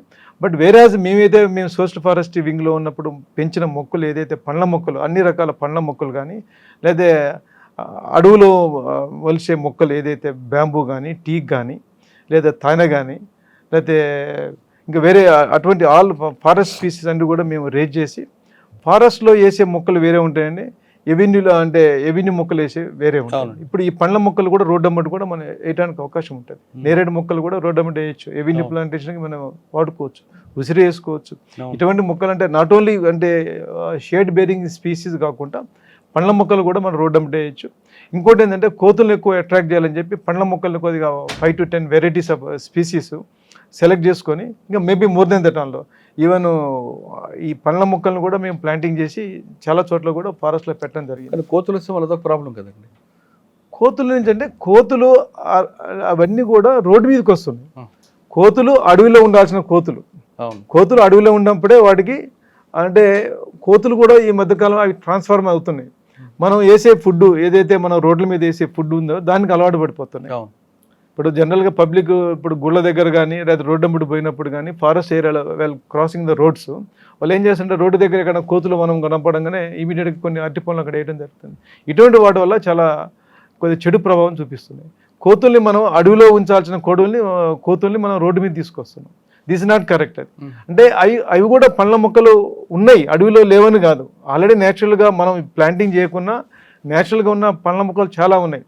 కానీ అవి ఏం చేస్తున్నాయంటే అవి ఈ ఫుడ్కి అలవాటు పడి తినకుండా ఈ ఫుడ్కి అలవాటు పడి రోడ్డు మీదకి వస్తున్నాయి. అది కొద్దిగా మనం డిస్కరేజ్ చేయాల్సిన అవసరం ఉన్నది. అంటే కోతులకి రోడ్డు పక్కన కనబడ్డ కోతులకి అరటిపళ్ళు వేయకూడదు. అటువంటి అసలు మనం వేయకూడదు. ఆటోమేటిక్గా న్యాచురల్గా ఫారెస్ట్లో వాళ్ళకి ఫుడ్ దొరుకుతుంది, వచ్చి నిలబడుతుంటే వస్తుండే అలవాటు అయిపోయినాయి. ఇప్పుడు కోతులు కూడా ట్రాన్స్ఫార్మ్ అయిపోయినాయి. అది లేటెస్ట్ జనరేషన్ లెక్క అది కూడా కోతులు కూడా మనుషుడు ఏ విధంగా అయితే ట్రాన్స్ఫార్మ్ అవుతున్నాడో అదే విధంగా కోతులు కూడా ట్రాన్స్ఫార్మ్ అయిపోయి. ఈ ఫుడ్ వేసే కోతులకు నష్టం ఏంటి? అలవాటు అంటే ఈజీ ఫుడ్కి అలవాటు పడిపోతున్నాయి. కాదండి, మనం తిన్న ఫుడ్ వెళ్తూ కొంతమంది శ్రీశైలం అడవుల్లోనో ఎక్కడో కోతులు ఆ బిర్యానీ పులిహోర పడేస్తుంటారు. అవి తినడం వల్ల కోతులు జరిగే నష్టం ఏంటి? కోతులు జరిగే నష్టం అంటే కొన్ని కోతులు అది ఫుడ్ పాయిజనింగ్ ఉంటే చనిపోవడానికి అవకాశం ఉంటుంది. ఫుడ్ పాయిజనింగ్ జరగవచ్చు. అది వాడు ఏ ఫుడ్ వేస్తాడో మనకు ఖచ్చితంగా తెలియదు. ఇంకోటి ఏంటంటే అటువంటి ఫుడ్ తినే అలవాటు మనం చేస్తున్నాం కోతుల్ని. That is not correct at all. ఇప్పుడు ఆ ఫుడ్ తిన్న తర్వాత ఇంకా అది కష్టపడి తినే అలవాటు కోల్పోతుంది కదా, ఈజీ ఫుడ్కి అలవాటు పడుతుంది. That is not at all encouraging. మనం రోడ్డు అమ్మటి ఎక్కడ కూడా కోతులకి ఫుడ్ వేయకూడదు. అది వేసినప్పుడు ఆటోమేటిక్గా కోతుల్ని మనమే ఇచ్చేస్తున్నాం. మీరు చూడండి, ఇప్పుడు కోతులు ఉన్న దగ్గర కొంతమంది వెహికల్ మీద పోతుంటారు. వాళ్ళ దగ్గర ఏమైనా ఎనీ బ్యాగ్ ఉందనుకోండి వచ్చి అటాక్ చేస్తున్నాయి. దట్ లిటరల్గా అటాక్ చేస్తున్నాయండి కోతులు. మరి అది అంటే ఆ నేచర్కి వచ్చేస్తున్నాయి. అంటే ఫుడ్ కోసం స్టార్వింగ్ అయ్యి అది స్వతంత్రంగా అటాక్ చేయవా? ఏమంటారు? కోతులు స్వతహాగా దాని నైజం అటాక్ చేయడం కదండి. లే, అంత ఈజీగా ఏం అటాక్ చేయదు. ఆహా. No no no, unless until మనం దాన్ని అబ్స్ట్రక్ట్ చేసే టైంలో పోతున్నప్పుడే మన అటాక్ చేస్తుంది. అదర్వైజ్ కోతులు మన అది వచ్చి అటాక్ చేయదు. అంటే కానీ మన దగ్గర ఏమైనా ఉందనుకోండి, ఫర్ ఎగ్జాంపుల్ మనం గుడికి పోతున్నాం, గుడి నుంచి వస్తున్నాము, మన దగ్గర కొబ్బరికాయలు ఉంటాయి. కొబ్బరికాయ ఉన్నప్పుడు డెఫినెట్గా అది అటాక్ చేస్తుంది. వచ్చి అంటే కొబ్బరికాయ కోసం వస్తుంది, మన అటాక్ చేయడం కాదు. మనం దానికైనా నష్టపెట్టి ఏర్పాటు చేస్తే అట్లా వస్తుంది. They are coming to the human habitations. ఇప్పుడు మన సిటీలో కూడా వస్తున్నాయి. అవును. హిమాయత్ నగర్ ఏరియాలో మేము ఇంతకుముందు హిమాయత్ నగర్లో ఉన్నప్పుడు హిమాయత్ నగర్ ఏరియాలో కూడా కోతులు వచ్చింది. మా ఫ్లాట్కి కోతులు వచ్చినాయి. అంటే కోతులు మనం మనం పెడుతున్న ఫుడ్కి అలవాటు పడిపోవడం వల్ల ఆ ఫుడ్ కోసం అటాక్ చేస్తున్నాం. ఫుడ్ కోసం అటాక్ చేస్తాం. ఫుడ్ కోసం స్వతహాగా అయితే అటాక్ చేసే మనస్తత్వం కాదు. They are not attack. మన వచ్చి అటాక్ చేయదు. అచ్చా సార్, కోతుల నైజంలో మీరు చెప్పారు కొబ్బరికాయ ఉంటే వచ్చి అటాక్ కోడిపొరగా కానీ అరటి పండ్లు కానీ ఉంటే చేస్తుంది. ఇప్పుడు కొన్ని ప్రాంతాలు ఉన్నాయి నార్త్లో, అక్కడ కలద్దాలు పెట్టుకుంటే కోతులు తీసుకెళ్తాయి. ఎందుకండి? కలద్దాలు తీసుకొస్తే మనం కలద్దాలు పెట్టుకుంటే ఆ కలద్దాలు తీసుకుని కోతి పారిపోతుంది. దానికి మేబీ అటువంటి ఉండొచ్చు, ఎందుకంటే దానికి ఇంట్రెస్టింగ్గా ఉన్నది అది. మేబీ దానికి కొన్ని కలర్ సిస్టమ్ ఉండదు. మనం పశువులు చూస్తాము, కొన్ని కలర్ సిస్టమ్ ఉండదు. ఆ కలర్ వస్తే మన అటాక్ చేస్తుంది. కొన్ని మన వెహికల్స్తో పోతుంటే మన వెంబడి పడుతుంటాయి, ఈవెన్ పశువులు కూడా. బృందావనంలో మీరు కృష్ణ భగవాన్ టెంపుల్కి వెళ్తే ఉన్న కోతులు కలద్దాలు పెట్టుకుంటే కలద్దాలు తీసుకుంటాయి. ఫస్ట్ అక్కడ చెప్పడమే చెప్తారు కలద్దాలు పెట్టుకోవద్దని. పెట్టుకొని వెళ్తే కలద్దాలు తీస్తాయి. ఆ కలద్దాలు మనకి రిటర్న్ ఇవ్వడానికి మళ్ళీ మనం ఒక ఫ్రూటీ ఇస్తేనే కలద్దాలు రిటర్న్ ఇస్తాయి. మేబీ కావచ్చు, నేను విన్నాను కానీ బట్ అంత డీప్గా నాకు తెలియదు. అది not knowing it. Maybe correct. అది కోతులు అంటే అది ఇప్పుడు దాని బుద్ధి మీకు తెలుసు కదా ఏ విధంగా ఉంటుందో. చెప్పండి. కొద్దిగా వంకర బుద్ధిగా ఉంటుంది. అది ఏది కూడా అంటే చక్కగా చేయదు. అది మనుషుల కంటే కూడా ఎక్కువ కొద్దిగా అందుకే మనం అంటారు కదా, మనిషి కొద్దిగా వింతగా ప్రవర్తించినప్పుడు కోతి లెక్క ప్రవర్తిస్తాం అంటారు కదా. అట్లనే కోతులు అది దాని జాతి స్వభావం ఆ విధంగా ఉంటుంది. సో కాబట్టి అది అటాక్ చేయడం కానివ్వండి, లేదా ఇటువంటి గుంజుకుపోవడం కానివ్వండి, ఇటువంటి చేయడానికి దాని సహజ బుద్ధి అది బయట చెప్తుంది. But it is not attack చేయదు. మనం ఎక్కడ కూడా హ్యూమన్ బీయింగ్స్ని అటాక్ చేసే సందర్భాలు చాలా తక్కువ. అన్లెస్ అంటిల్ మనము దాన్ని ఏదైనా అటాక్ చేసే ప్రయత్నం చేసినప్పుడు, ఒకదాన్ని మనం పట్టుకొని కర్రతో కొట్టే ప్రయత్నం చేసినప్పుడే మిగతా గ్రూప్ అంతా కూడా మన దగ్గరకు వచ్చి అటాక్ చేసే ప్రయత్నం చేస్తుంది. లేదా మన దగ్గర దానికి సంబంధించింది ఏమైనా ఉందనుకో, ఫుడ్ విషయంలో ఉన్నప్పుడు అది ఫుడ్ కోసం వస్తుంది. ఎందుకంటే అది ఈజీ వే ఆఫ్ ఫుడ్కి అలవాటు పడిపోయినాయి. సో దానికోసం అది ఆ విధంగా ప్రవర్తిస్తుంటాయి. సార్, మహబూబ్ నగర్ డైరెక్ట్కి వచ్చారంటే from Mahabubnagar in the middle of the way I'm shifted from that place. I'm not exactly shifted, but due to some reasons నేను అక్కడి నుంచి వెళ్ళిపోవడం జరిగింది. వెళ్ళిపోయిన తర్వాత దెన్ దూలపల్లి ఫారెస్ట్ అకాడమీకి as one of the deputy డైరెక్టర్గా నాకు అక్కడ రావడం జరిగింది. ఓకే. దూలపల్లి ఫారెస్ట్. మహబూబ్ నగర్లో ఇష్యూ అయిందా ఏమన్నా political issue? Mahabubnagar issue ఏం కాలేదు కానీ బట్ మెదక్దే ఆడ క్యారీ అయింది అని చెప్పి ఒక డౌట్ నాకు. అది మెదక్ రీజన్సే క్యారీ అయిందని చెప్పి. బట్ అక్కడ మేము చాలా ఎక్సలెంట్ వర్క్ చేసాం. అక్కడ ఉన్న డిస్ట్రిక్ట్ అడ్మినిస్ట్రేషన్తో మంచి కోఆర్డినేషన్తో మంచిగా పేరు తెచ్చుకోవడం జరిగింది. దూలపల్లిలో ఎంతకాలం చూస్తారండి? Dulapalli I'm around 1 year. తర్వాత 1 year చేసిన తర్వాత I'm posted to Yadadri Bhuvanagiri. Yadadri Bhuvanagiri district forest ఆఫీసర్గా రావడం జరిగింది. అక్కడ అరౌండ్ 5.5 years అక్కడ పనిచేయడం జరిగింది. అక్కడ ఏం మెమరబుల్ మీకండి? ఛాలెంజ్ ఒకటి చెప్పండి, ఒక మెమరబుల్ చెప్పండి. యాదాద్రి భువనగిరి జిల్లా మీకు తెలుసు, నల్గొండ జిల్లాలో అన్ని ద ఎస్టివేల్ నల్గొండ డిస్ట్రిక్ట్ అంటేనే అంత గుట్టలు, రాళ్ళు, రప్పలు దీంతో ఉంటుంది. అంత ఎడారి టైపే ఉంటుంది. ఎక్కువ ఫారెస్ట్ కవరేజ్ కూడా చాలా తక్కువ ఉంటుంది. సో దాంట్లో ఒక భాగమైన భువనగిరి జిల్లా కూడా సేమ్ అట్లే ఉంటుంది. మాకు పర్సంటేజ్ ఆఫ్ ఫారెస్ట్ వచ్చి హార్డ్లీ 4% ఉంటుంది. మేజర్గా అన్ని గుట్టలు, రాళ్ళు, రప్పలతో ఉన్నది. మేము అంటే మేజర్ ఛాలెంజ్ ఎక్కడంటే అక్కడ మేము మ్యాక్సిమం ప్లాంటేషన్స్ మాకున్న ఫండ్స్ని అవైల్ చేసుకుంటూ మ్యాక్సిమం ప్లాంటేషన్స్ కొన్ని లక్షల మొక్కలు ప్రతి సంవత్సరం 1-2 లక్షల మొక్కలు with in the forest area. అంటే ప్రతి ఒక్క హిలాక్ని క్యాప్చర్ చేశాము. ప్రతి హిలాక్ని కూడా మేము పర్సనల్గా, నేను యాజ్ ఎ డిఎఫ్ఓగా పర్సనల్గా నేను వెళ్ళటం జరిగింది. ముఖ్యంగా అక్కడ రాచకొండ అడవులు ఉంటాయి. రాచకొండ అడవులు దగ్గర కావచ్చు. అదేవిధంగా రాయగిరి ఏరియాస్, భువనగిరి అనుకుని రాయగిరి గుట్టలు కానీ ప్రతి గుట్టని కూడా పర్సనల్గా క్యాప్చర్ చేసుకుంటూ దాంట్లో ఉన్న గ్యాప్స్ని ఫిలప్ చేసుకుంటూ మంచి ఫారెస్ట్ స్పీసీస్ని మేము అక్కడ ప్లాంటింగ్ చేయడం జరిగింది. అక్కడ ఎక్కువ సీతాఫలాలు వేసారా? సీతాఫలం కూడా చాలా చోట్ల వేసాం. సీతాఫలం అన్ని రకాల మొక్కలు అండి, నాట్ ఓన్లీ సీతాఫల్, అన్ని రకాల పండ్ల మొక్కలు ఫారెస్ట్. అక్కడ ఎక్కువ సీతాఫలం ఎందుకు పడుతాయండి? సీతాఫలం అంటే maybe due to dry areas, గుట్టల మీద ఎక్కువ వస్తుంది, రాళ్ళల్లో ఎక్కువ వస్తుంది సీతాఫలం. సో అక్కడ రాళ్ళు రప్పలు ఎక్కువ ఉన్నాయి కాబట్టి సీతాఫలం రావడానికి అవకాశం ఎక్కువ ఉంటుంది. సీతాఫలం మీరు అనేది కరెక్ట్. అది సీతాఫలం రాచకొండ ఏరియాలో సీతాఫలం ఎక్కువగా ఉన్నది, చాలా బాగా వస్తుంది సీతాఫలం. సో మీ సీతాఫలం కూడా వేయడం జరిగింది. అన్ని ఇలాక్స్ని ట్యాకిల్ చేసి కొన్ని లక్షల మొక్కలు మేము ప్లాంటింగ్ చేయడం. ఓకే, మీకు బాగా మెమరబుల్గా ఇష్యూ చెప్పండి అక్కడ. అయితే అంటే దీంతో పాటుగా ఎక్కువ కోర్టు కేసులు కూడా మేము ఫేస్ చేసాము. ఎందుకంటే ఎంక్రోచ్మెంట్స్ ఎక్కువ ఉన్నాయి రాచకొండ ఏరియాలో. ఎంక్రోచ్మెంట్స్ ఎక్కువ ఉంటే ఎంక్రోచ్మెంట్స్ని ఆపటానికి మేము పోయినప్పుడు వాళ్ళ మీద కేసు చేస్తాం. కేసు చేయగానే ఏమంటే that man will go to the court. ఆపంగానే కోర్టుకు పోతాడు, లేదంటే కేసు చేసినా కోర్టుకు పోతాడు. కోర్టు చేసిన తర్వాత మళ్ళీ మేము దాని మీద కౌంటర్ ఫైల్ చేయాలి, లేదంటే దాని మీద ఇంటీరియం డైరెక్షన్ వస్తుంది, ఇంటీరియం డైరెక్షన్ మీద మళ్ళీ కౌంటర్ ఫైల్ చేయాలి. ఇలా రకరకాల ఈ కోర్టు డిపార్ట్మెంట్లో లీగల్ సపోర్ట్ ఉందండి? లీగల్ సపోర్ట్ చాలా తక్కువగా ఉన్నది, లీగల్ సపోర్ట్ లేదు. మేము మా ఓన్గా ప్రిపేర్ చేసుకోవాలి, ప్లస్ గవర్నమెంట్ ప్లీడర్ సలహా తీసుకొని దాన్ని అప్రూవ్ చేసుకుని ఏర్పాటు చేసుకోవాలి. సో ఆ విధంగా మేము చాలా ఛాలెంజింగ్గానే అన్ని ప్లాంటేషన్ చేసాము. చాలా ల్యాండ్స్ని రిట్రీవ్ చేసాము, ఫారెస్ట్ ల్యాండ్స్ని రిట్రీవ్ చేసాము. ఎక్కువ ఎక్కడండి? రాయగిరిలో ఎక్కువ, రాచకొండ ఏరియాలో ల్యాండ్ రిట్రీవ్ చేసాం. ప్లస్ తురకపల్లి మండల్ అని చెప్పి అక్కడ బ్లాక్స్ ఉన్నాయి. ఆ తురకపల్లి మండలంలో కూడా చాలా ల్యాండ్స్ రిట్రీవ్ చేసి దాంట్లో ప్లాంటింగ్ చేయడం జరిగింది. దాని మీద నెంబర్ ఆఫ్ కోర్టు కేసులు కూడా మేము ఛాలెంజింగ్గా తీసుకోవడం జరిగింది. అంటే 5 సంవత్సరాలు మీకు కోర్టు సమయం ఎక్కువైపోయి ఉంటుంది. అంటే we're taking the all developmental activities. ప్లాంటేషన్లు ఎక్కువ చేశాము, ప్లాంటేషన్లు బాగా చేశాము. ఇప్పుడు as per the reports, survey of India reports ప్రకారం కూడా గ్రీన్ కవర్ ఇంప్రూవ్ అయిందని కూడా మన రిపోర్ట్ స్టాటిస్టిక్స్ చెప్తున్నాయి భువనగిరి జిల్లాలో. ఆ విధంగా ప్లాంటింగ్ చేసినా. ముఖ్యంగా ఏంటంటే అక్కడ అప్పుడు పనిచేసిన శ్రీమతి అనితా రామచంద్రన్ గారు, ఐఏఎస్ డిస్ట్రిక్ట్ కలెక్టర్గా పనిచేశారు కదా, వారి సపోర్ట్ చాలా ఉంది మాకు ఫారెస్ట్ డిపార్ట్మెంట్కి. వారి సహకారంతో మేము చాలా ఎక్సలెంట్ వర్క్స్ చేశాము. దానికి కూడా ఫారెస్ట్ డిపార్ట్మెంట్ని ఎంకరేజ్ చేయడం జరిగింది.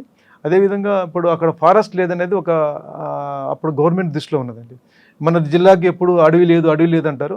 మనం చేసి చూపించాలని చెప్పి ఆమె కూడా మమ్మల్ని బాగా ఎంకరేజ్ చేసి, మేడం కూడా బాగా ఎంకరేజ్ చేసి మాకు out side of the forest area ఎక్కువ మొక్కలు పెట్టే కార్యక్రమం చేశాం. అప్పుడున్న అధికారులందరూ కూడా ఒక టీమ్గా ఉండి చాలా మొక్కలు మేము పెట్టడం జరిగింది. మా జిల్లాకు కూడా అప్పుడు తెలంగాణ హరితారంలో ద బెస్ట్ అంటే ఉత్తమ జిల్లా కూడా మాకు రావడం జరిగింది. సో ఆ విధంగా యాక్టివిటీ చేయడం జరిగింది. ఇంకోటి మేడం సహకారంతోనే అక్కడ 2 acres ల్యాండ్ ఫారెస్ట్ డిపార్ట్మెంట్కి బిల్డింగ్ లేదు, పర్మనెంట్ కొత్త జిల్లాలు కాబట్టి పర్మనెంట్ బిల్డింగ్స్ లేవు కాబట్టి మేడం సహకారంతో 2 acres ల్యాండ్ మాకు ఇవ్వటం జరిగింది మెయిన్ రోడ్కే.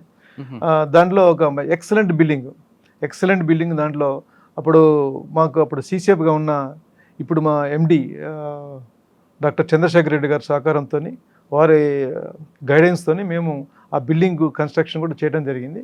ఎక్సలెంట్గా ఉంది. అది తెలంగాణకి ఒక రోల్ మోడల్గా ఆ బిల్డింగ్ ఉందని చెప్పి నేను గట్టిగా నమ్ముతున్నాను.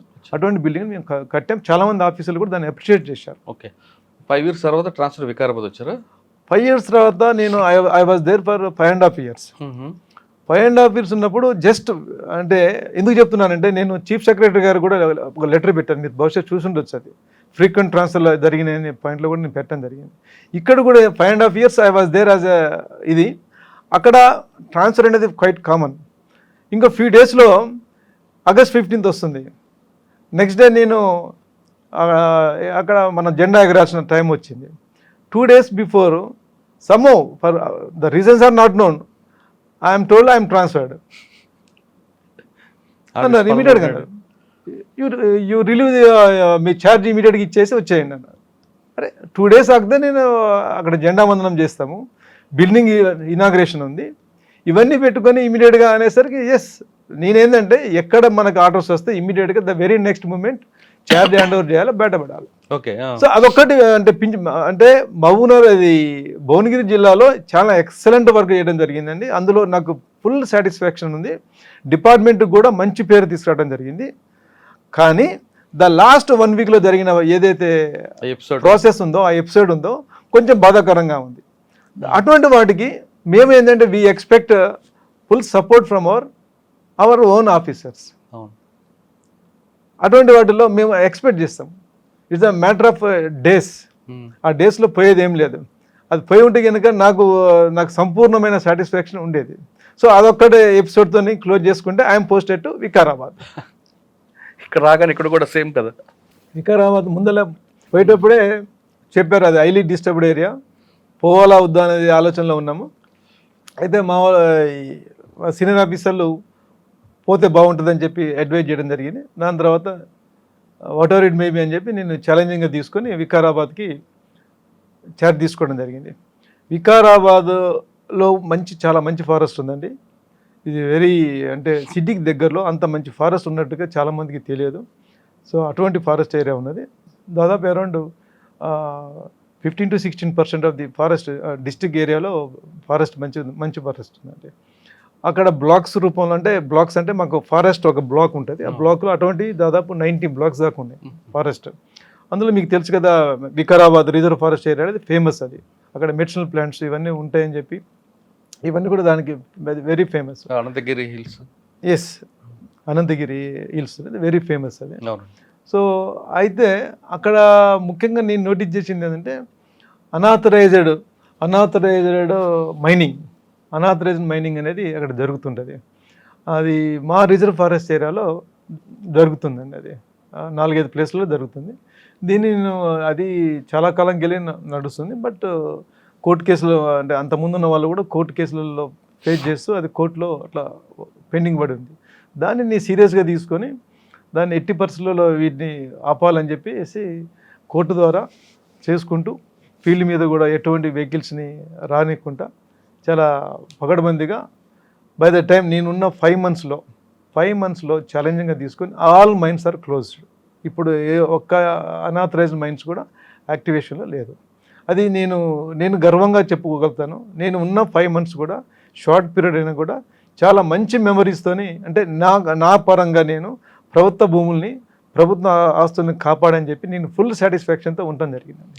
ఒక ఇష్యూ చెప్పండి. అక్కడ 200 కోట్లు విలువ చేసే భూమిని కబ్జా చేశారు, అది అడ్డుకోవడం వెనకే ఈ బదిలీ అన్నది వార్త. అది అంటే 200 ఎకరాలు. అది ఇప్పుడు కొన్ని ల్యాండ్స్ ఉంటాయి, అన్ని ప్లేన్ ల్యాండ్స్ ఉంటాయి, కొన్ని చోట్ల చాలా ప్లేన్ ల్యాండ్స్ ఉంటాయి. ఇవన్నీ కూడా వికారాబాద్లో వికారాబాద్ దగ్గర దారూర్ మండల్లో ఉన్నదండి. ఆ సరౌండింగ్స్లో ఏంటంటే వీళ్ళు ఏం చేస్తారంటే ల్యాండ్స్ని యాక్చువల్గా అది ఎవరో కబ్జా అంటారు. అది కబ్జాలా ఉండదు, ఏముండదు, ఏమిటి ఖాళీ ఎకరాలు ఫారెస్ట్ భూమి. అది ఎస్, ఫారెస్ట్ భూమి అంటే డిఫరెంట్ ప్యాచెస్లో ఉంటుంది. దానిలో ఎటువంటి కల్టివేషన్ అకాడమీ కూడా ఇచ్చారు కదండి అప్పుడు, పోలీస్ అకాడమీకి, ఫైర్ రేంజ్కి ఇచ్చుంటున్నారు కదా కొంత భూమిని. అది దారూర్ ఇక్కడ దామగుండం ఫారెస్ట్ ఈ మధ్య కాలంలో ఇది నేవల్ బేస్ దానికోసం అది ఇవ్వడం జరిగింది. అది పాత ఎపిసోడ్. అది దాన్ని ఈ మధ్య కాలంలో హ్యాండ్ ఓవర్ చేయడం జరిగింది Damagundam reserve forest area. Sir, దారూర్లో 200 ఎకరాల భూమిని కబ్జా చేశారా? అంటే 200 ఎకరాలు ఒకే ప్లేస్ అని అర్థం కాదు అది. బట్ డిఫరెంట్ ప్యాచెస్లో వాళ్ళు కబ్జా పేరు మీద పెట్టుకుంటారు. అది ఒకే వ్యక్తి కాదు, different people, maybe local villages ఉండొచ్చు, ఇటువంటి అంటే గ్రూప్ ఆఫ్ పీపుల్. సో దీనికి వెనకాల సమ్ పబ్లిక్ రిప్రజెంటేటివ్ వాళ్ళ సపోర్ట్ ఉంటుంది. ఇది నేను గ్రహించి ఇమీడియట్గా వాళ్ళందరికీ నోటీస్ ఇచ్చాను. నాకు చెప్పారు ఎటువంటి యాక్షన్ తీసుకోకండి, మేము విల్ గో దాన్ని ఇప్పించి ఏర్పాటు చేస్తాం అన్నట్టుగా సంథింగ్ చెప్పడం జరిగింది. బట్ అవన్నీ వినకుండా నేను స్ట్రైట్ అవే నోటీసులు ఇష్యూ చేశాను. అందరు ఇండివిజువల్స్కి నోటీస్ ఇష్యూ చేయడం జరిగింది. పలానా యాక్ట్ ప్రకారం మీరు అక్రమంగా ఫారెస్ట్ భూమిలో ఆక్రమించుకున్నారు, ఇది ఈ లోపల మీరు దాన్ని ఖాళీ చేయకపోతే మాత్రం ఈ సెక్షన్ వల్ల మీకు యాక్షన్ తీసుకోబడుతుందని చెప్పి క్లియర్గా వాళ్ళకి నోటీస్ సర్వ్ చేయడం జరిగింది. సో దీని మీద ఇటువంటి యాక్టివిటీస్ ఏదైతే ఉన్నదో, ఇల్లీగల్ మైనింగ్ కానివ్వండి, లేదంటే ఇటువంటి ఎంక్రోచ్మెంట్స్ ఆఫ్ ల్యాండ్స్ కానివ్వండి, ఈవెన్ రిసార్ట్స్ పీపుల్ కూడా they encroach the forest land. Yes, ఇప్పుడు నా మీద డిఫర్మేషన్ వేసాడు ఒకతను ఎందుకని చెప్తున్నానంటే అక్కడ హరివిల్ అనేది ఒక రిసార్ట్ ఉంది వికారాబాద్ ఏరియాలో. అవును. దాని కూడా that man has encroach 2 acres of land. నేను మొత్తం సర్వే చేయించిన ల్యాండ్ అంతా కూడా సర్వే చేపిస్తే 2 acres ఫారెస్ట్ ల్యాండ్ ఉంది అలా. దట్ మ్యాన్ ఇమీడియట్గా has gone to the court కూడా నేను దాని మీద కౌంటర్ ఫైల్ చేసినాం. సో అటువంటి వ్యక్తులు చాలామంది ఆ చుట్టుపక్కల ల్యాండ్ రిసార్ట్స్ పీపుల్ కూడా దే ఎంక్రోజ్ ద ల్యాండ్స్. మేము అంటే ఫారెస్ట్ పీపుల్ అంటే ఇప్పుడు నేను ఇంతవరకు ప్రతి దాన్ని విషయాలను కూడా ఆల్ బ్లాక్స్ని కూడా గూగుల్లో వెరిఫై చేస్తాము. గూగుల్లో చూస్తే మనకి ఫారెస్ట్ బ్లాక్ అనేది తెలిసిపోద్ది ఎక్కడెక్కడ ఎంకరేజ్మెంట్స్ అనేది. ఎక్కడైతే డౌట్ ఉందో దాన్ని ఇమీడియట్గా మేము సర్వే చేపిస్తాం. GPS కంపాస్తో ఇమీడియట్గా సర్వే చేయించి వాళ్ళకి నోటీస్ ఇచ్చేస్తాం. సో ఇటువంటి కార్యక్రమాలు నేను ఉన్న 5 months కూడా ఇటువంటి కార్యక్రమాలకు ఎక్కువ డివేట్ చేయడం జరిగింది. సో దానివల్ల ఏంటంటే అక్కడ లోకల్ పబ్లిక్ రిప్రజెంటేటివ్స్కి కొద్దిగా ఇబ్బందులు వాళ్ళు నా వల్ల ఫీల్ అవుతున్నట్టున్నారు. అందుకోసమే somehow I am shifted out from that place. From there I am shifted to forest utilization ఆఫీసర్గా హెడ్ ఆఫీస్లో పోస్టింగ్ ఇవ్వడం జరిగింది. అంటే భువనగిరిలో 5 సంవత్సరాలు, వికారాబాద్లో 5 నెలలు అంతే. Yes, these are the 2 places అండి. నాకు మంచి సాటిస్ఫాక్షన్ వచ్చిందంటే భువనగిరిలో చేసిన 5 years కూడా అక్కడున్న డిస్ట్రిక్ట్ అడ్మినిస్ట్రేషన్ సహకారంతో చాలా ఎక్సలెంట్గా నేను యాక్టివిటీ చేశాను. డిపార్ట్మెంట్కి మాకు మంచి పేరు తీసుకొచ్చినాం. మీరు అటువంటి ఆఫీసర్ని తీసుకొచ్చి ఇక్కడ వేశారు వికారాబాద్లో. ఇక్కడ 5 నెలల్లోనే మీకు మళ్ళీ ఒక ఎఫెక్ట్ వచ్చింది. ఎస్. మరి మీరు మీ సుపీరియర్ కలవలేదా నన్ను ఎందుకు సార్ ట్రాన్స్ఫర్ చేస్తున్నారు అని? నేను వాళ్ళు ట్రాన్స్ఫర్ చేసినప్పుడు ఎప్పుడు కూడా మనం ఎందుకు చేస్తున్నారు అనే పాయింట్ నేను ఐ నెవర్ క్వశ్చన్. ఎందుకంటే 5 నెలల్లోనే ట్రాన్స్ఫర్ అనేది కరెక్ట్ కాదు కదా. ఇప్పుడు మేబీ అడ్మినిస్ట్రేటివ్ రీజన్స్ అంటారు. ఎందుకు ట్రాన్స్ఫర్ చేస్తున్నామని అడ్మినిస్ట్రేటివ్ రీజన్స్ మనకు చెప్పాల్సిన అడ్మినిస్ట్రేషన్లో ఏదైనా ఎనీ మూమెంట్ ఏదైనా యాక్షన్ తీసుకోవచ్చు డిపార్ట్మెంట్లో. దాన్ని నేను ఎప్పుడు క్వశ్చన్ చేయలేదు. బట్ నాకున్న ఇబ్బందుల్ని నేను పేపర్ రూపంలో చీఫ్ సెక్రటరీ గారికి రాయటం జరిగింది. ఇది ఇక ముందు ఇటువంటివి ముందు రిపీట్ చేయొద్దు. Not only for me, for any one where is working. కాదు సార్, ఇటువంటి సంఘటన జరిగినప్పుడు మీకు ఏరియా మీద కమాండింగ్ రావడానికి ఒక 5-6 నెలలు పడుతుంది. ఒక పోస్టింగ్ వెళ్ళినప్పుడు మీరు వెళ్ళగానే సబ్జెక్ట్లో డీల్ చేశారు, మీకు ట్రాన్స్ఫర్ చేశారు. మీలాగా పాజిటివ్ మైండ్ ఉన్న వాళ్ళు ఒక రకంగా ఉంటారు. కానీ కొంతమంది డీమోర్ అవుతారు కదా, 5 నెలలకే నాకు ట్రాన్స్ఫర్ అయింది ఒక ఆఫీసర్కి, ఇంకా మేమెందుకు అని మీ కింద స్థాయి వాళ్ళు కొంచెం డెఫినెట్గా ఉంటుంది.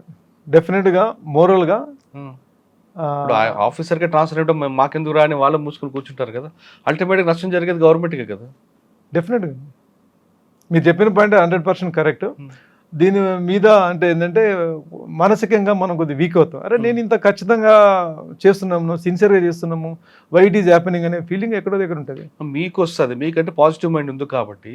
మీ కింద సబార్డినేట్స్ వాళ్ళు డేరింగ్గా ముందుకు పోలేరు కదా. పోలేరు.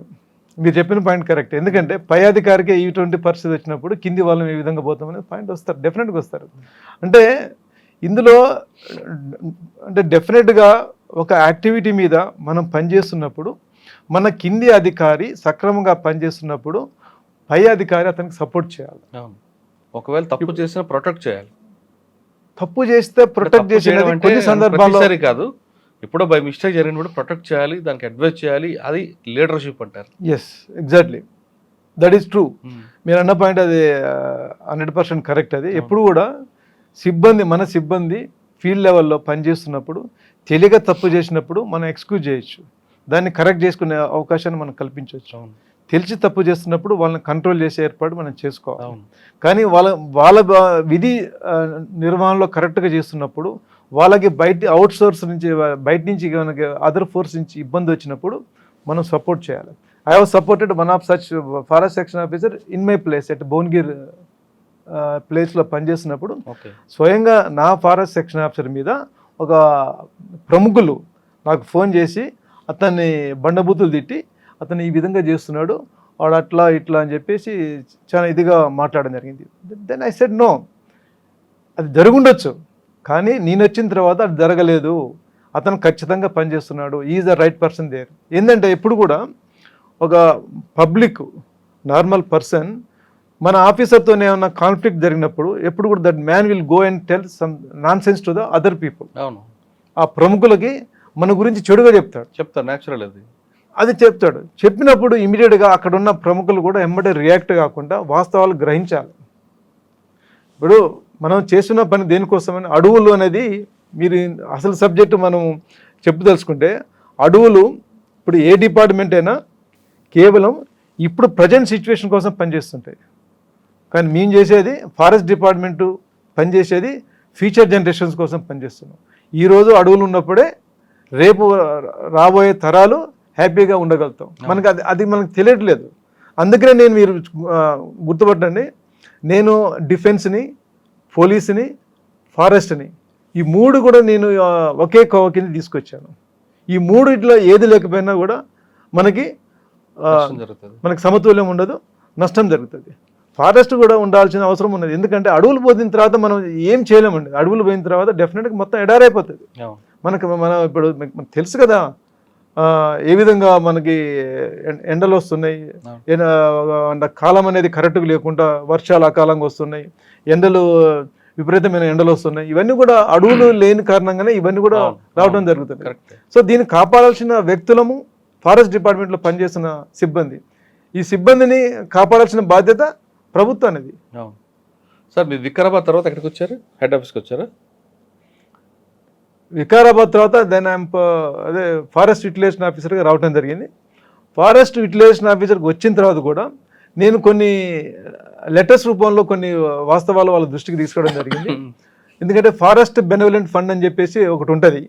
అది అంటే ఫారెస్ట్ ఆఫీసర్లకి ఎవ్రీ మంత్, ఎవ్రీ ఇయర్ కొంత కాంట్రిబ్యూషన్ అనేది మా శాలరీస్లో కట్ చేసుకొని దాన్ని ఎప్పుడైనా అకాలంగా ఎవరైనా చనిపోయినప్పుడు వాళ్ళకి కొంత అమౌంట్ ఇవ్వటం అనేది జరుగుతుంది. బట్ అది చాలా మియర్గా ఉన్నది. ఆ ఫారెస్ట్ బెనవలెంట్ ఫండ్ అనేది చాలా మియర్గా ఉన్నది కాబట్టి దాన్ని బెటర్ వేలో స్టడీ చేసి నేను కొన్ని సజెషన్స్ డిపార్ట్మెంట్కి చేయడం జరిగింది. అంటే ట్రాన్స్ఫర్ ఆర్డర్ వచ్చిందా? అట్లా కాదు, కానీ దాని మీద ఎటువంటి స్పందన అయితే ఇంతవరకు రాలేదు.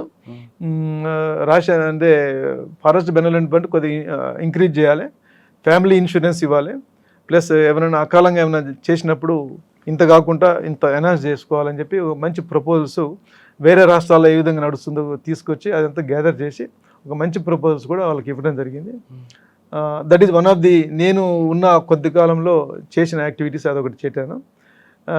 నెక్స్ట్ ఇంకోటి ఏంటంటే ఎగ్జిబిషన్లో ఎవ్రీ ఇయర్ మేము స్టాల్స్ పెడుతుంటాం. ఆ స్టాల్స్ కూడా ఈసారి కొద్దిగా ఇన్నోవేటివ్గా మేము పెట్టడం జరిగింది. దాన్ని కూడా కొద్దిగా వాళ్ళ ఎగ్జిబిషన్ సొసైటీ నుంచి కూడా మాకు ప్రైజ్ కూడా రావడం జరిగింది.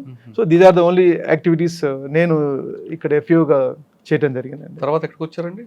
దాని తర్వాత నేను మన డాక్టర్ చంద్రశేఖర్ రెడ్డి గారు మేనేజ్మెంట్ డైరెక్టర్ ఎఫ్డిసిగా ఉన్నారు కదా,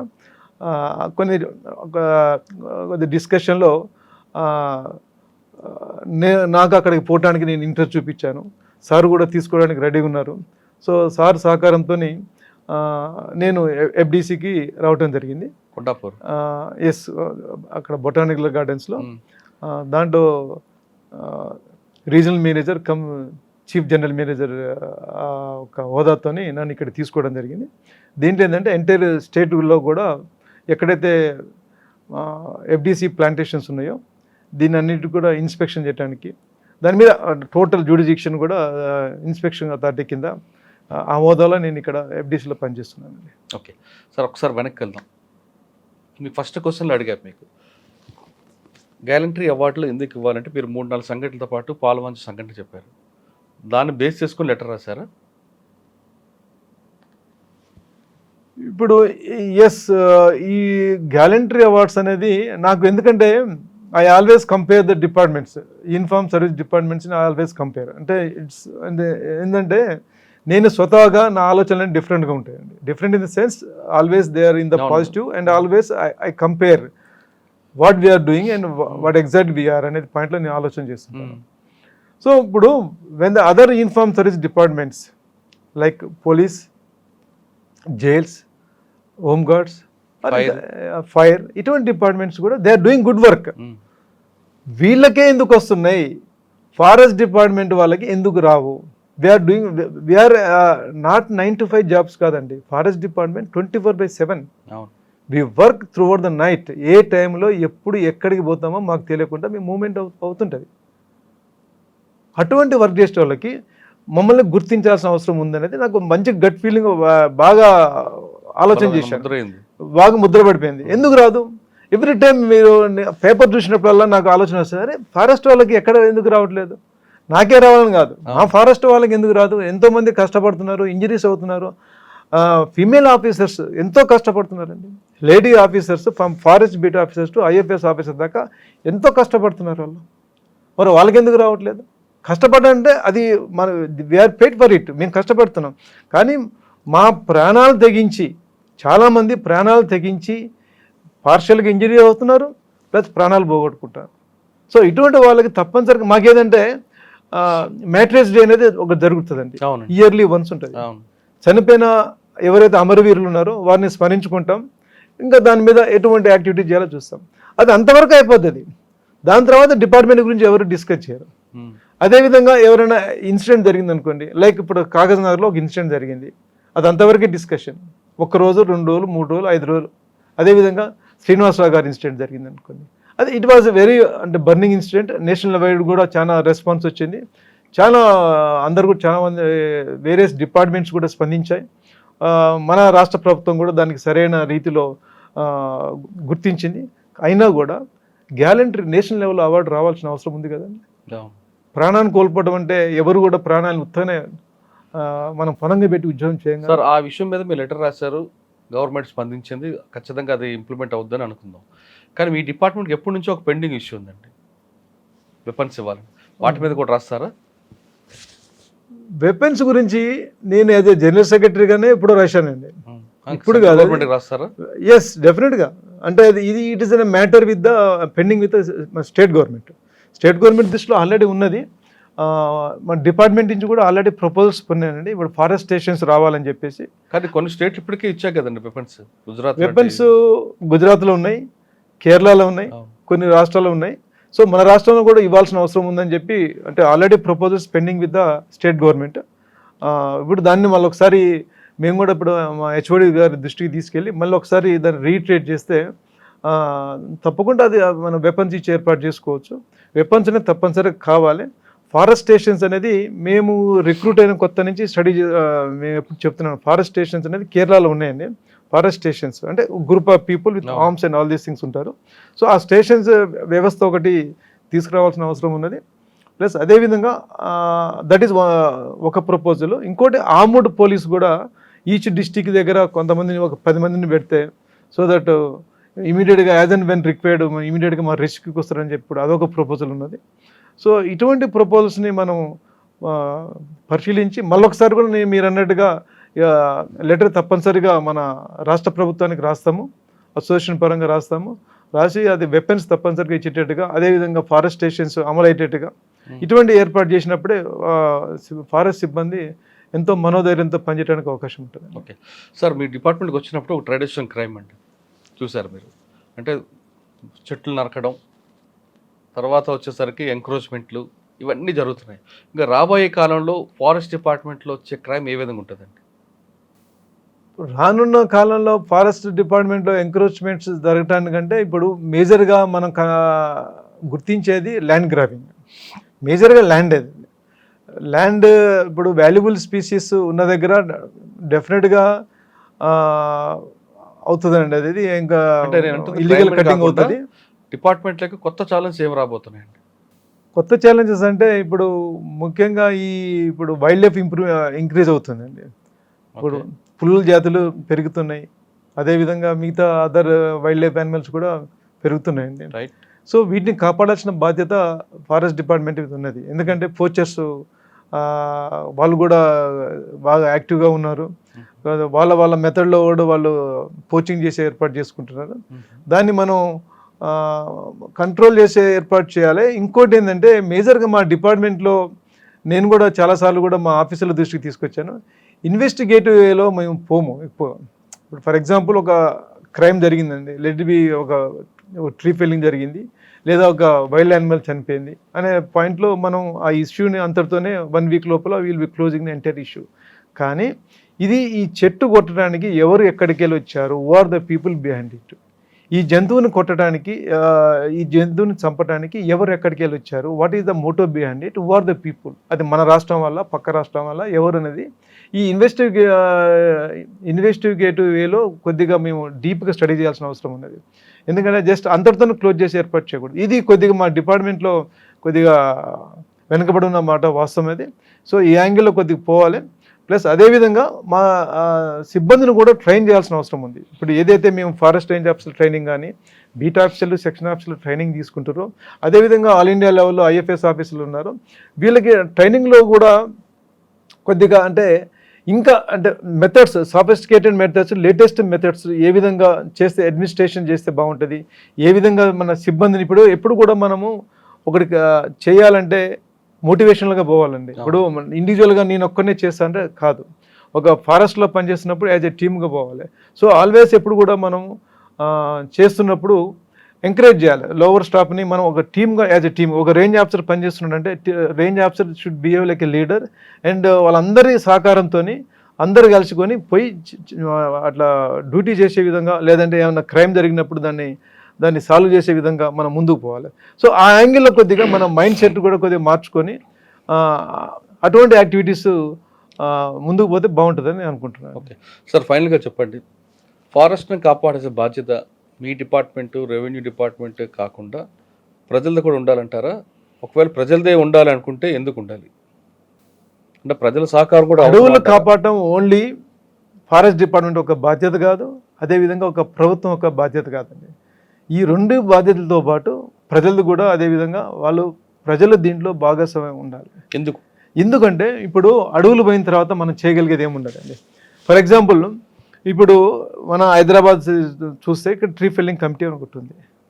అంటే ఇక్కడ ఏ చెట్టు నరకాలన్నా కూడా మీ ఇంట్లో చెట్టు నరకాలన్నా, మీ ఇంటి బయట చెట్టు నరకాలన్నా, మీ సొంత ఆస్తిని కొద్దిగా నష్టపెట్టే విధంగా ఉన్న నరకాలంటే మీరు ట్రీ ప్రొటెక్షన్ కమిటీ అని ఒకటి హైదరాబాద్లో ఉన్నది. ఆ ప్రొటెక్షన్ కమిటీ దగ్గర పర్మిషన్ తీసుకొని ఎందువల్ల మీరు చెట్టు నరుకుతున్నారు, ఎందువల్ల మీకు అవసరం వచ్చింది అనేది పాయింట్లో వాళ్ళు ఎగ్జామిన్ చేస్తారు.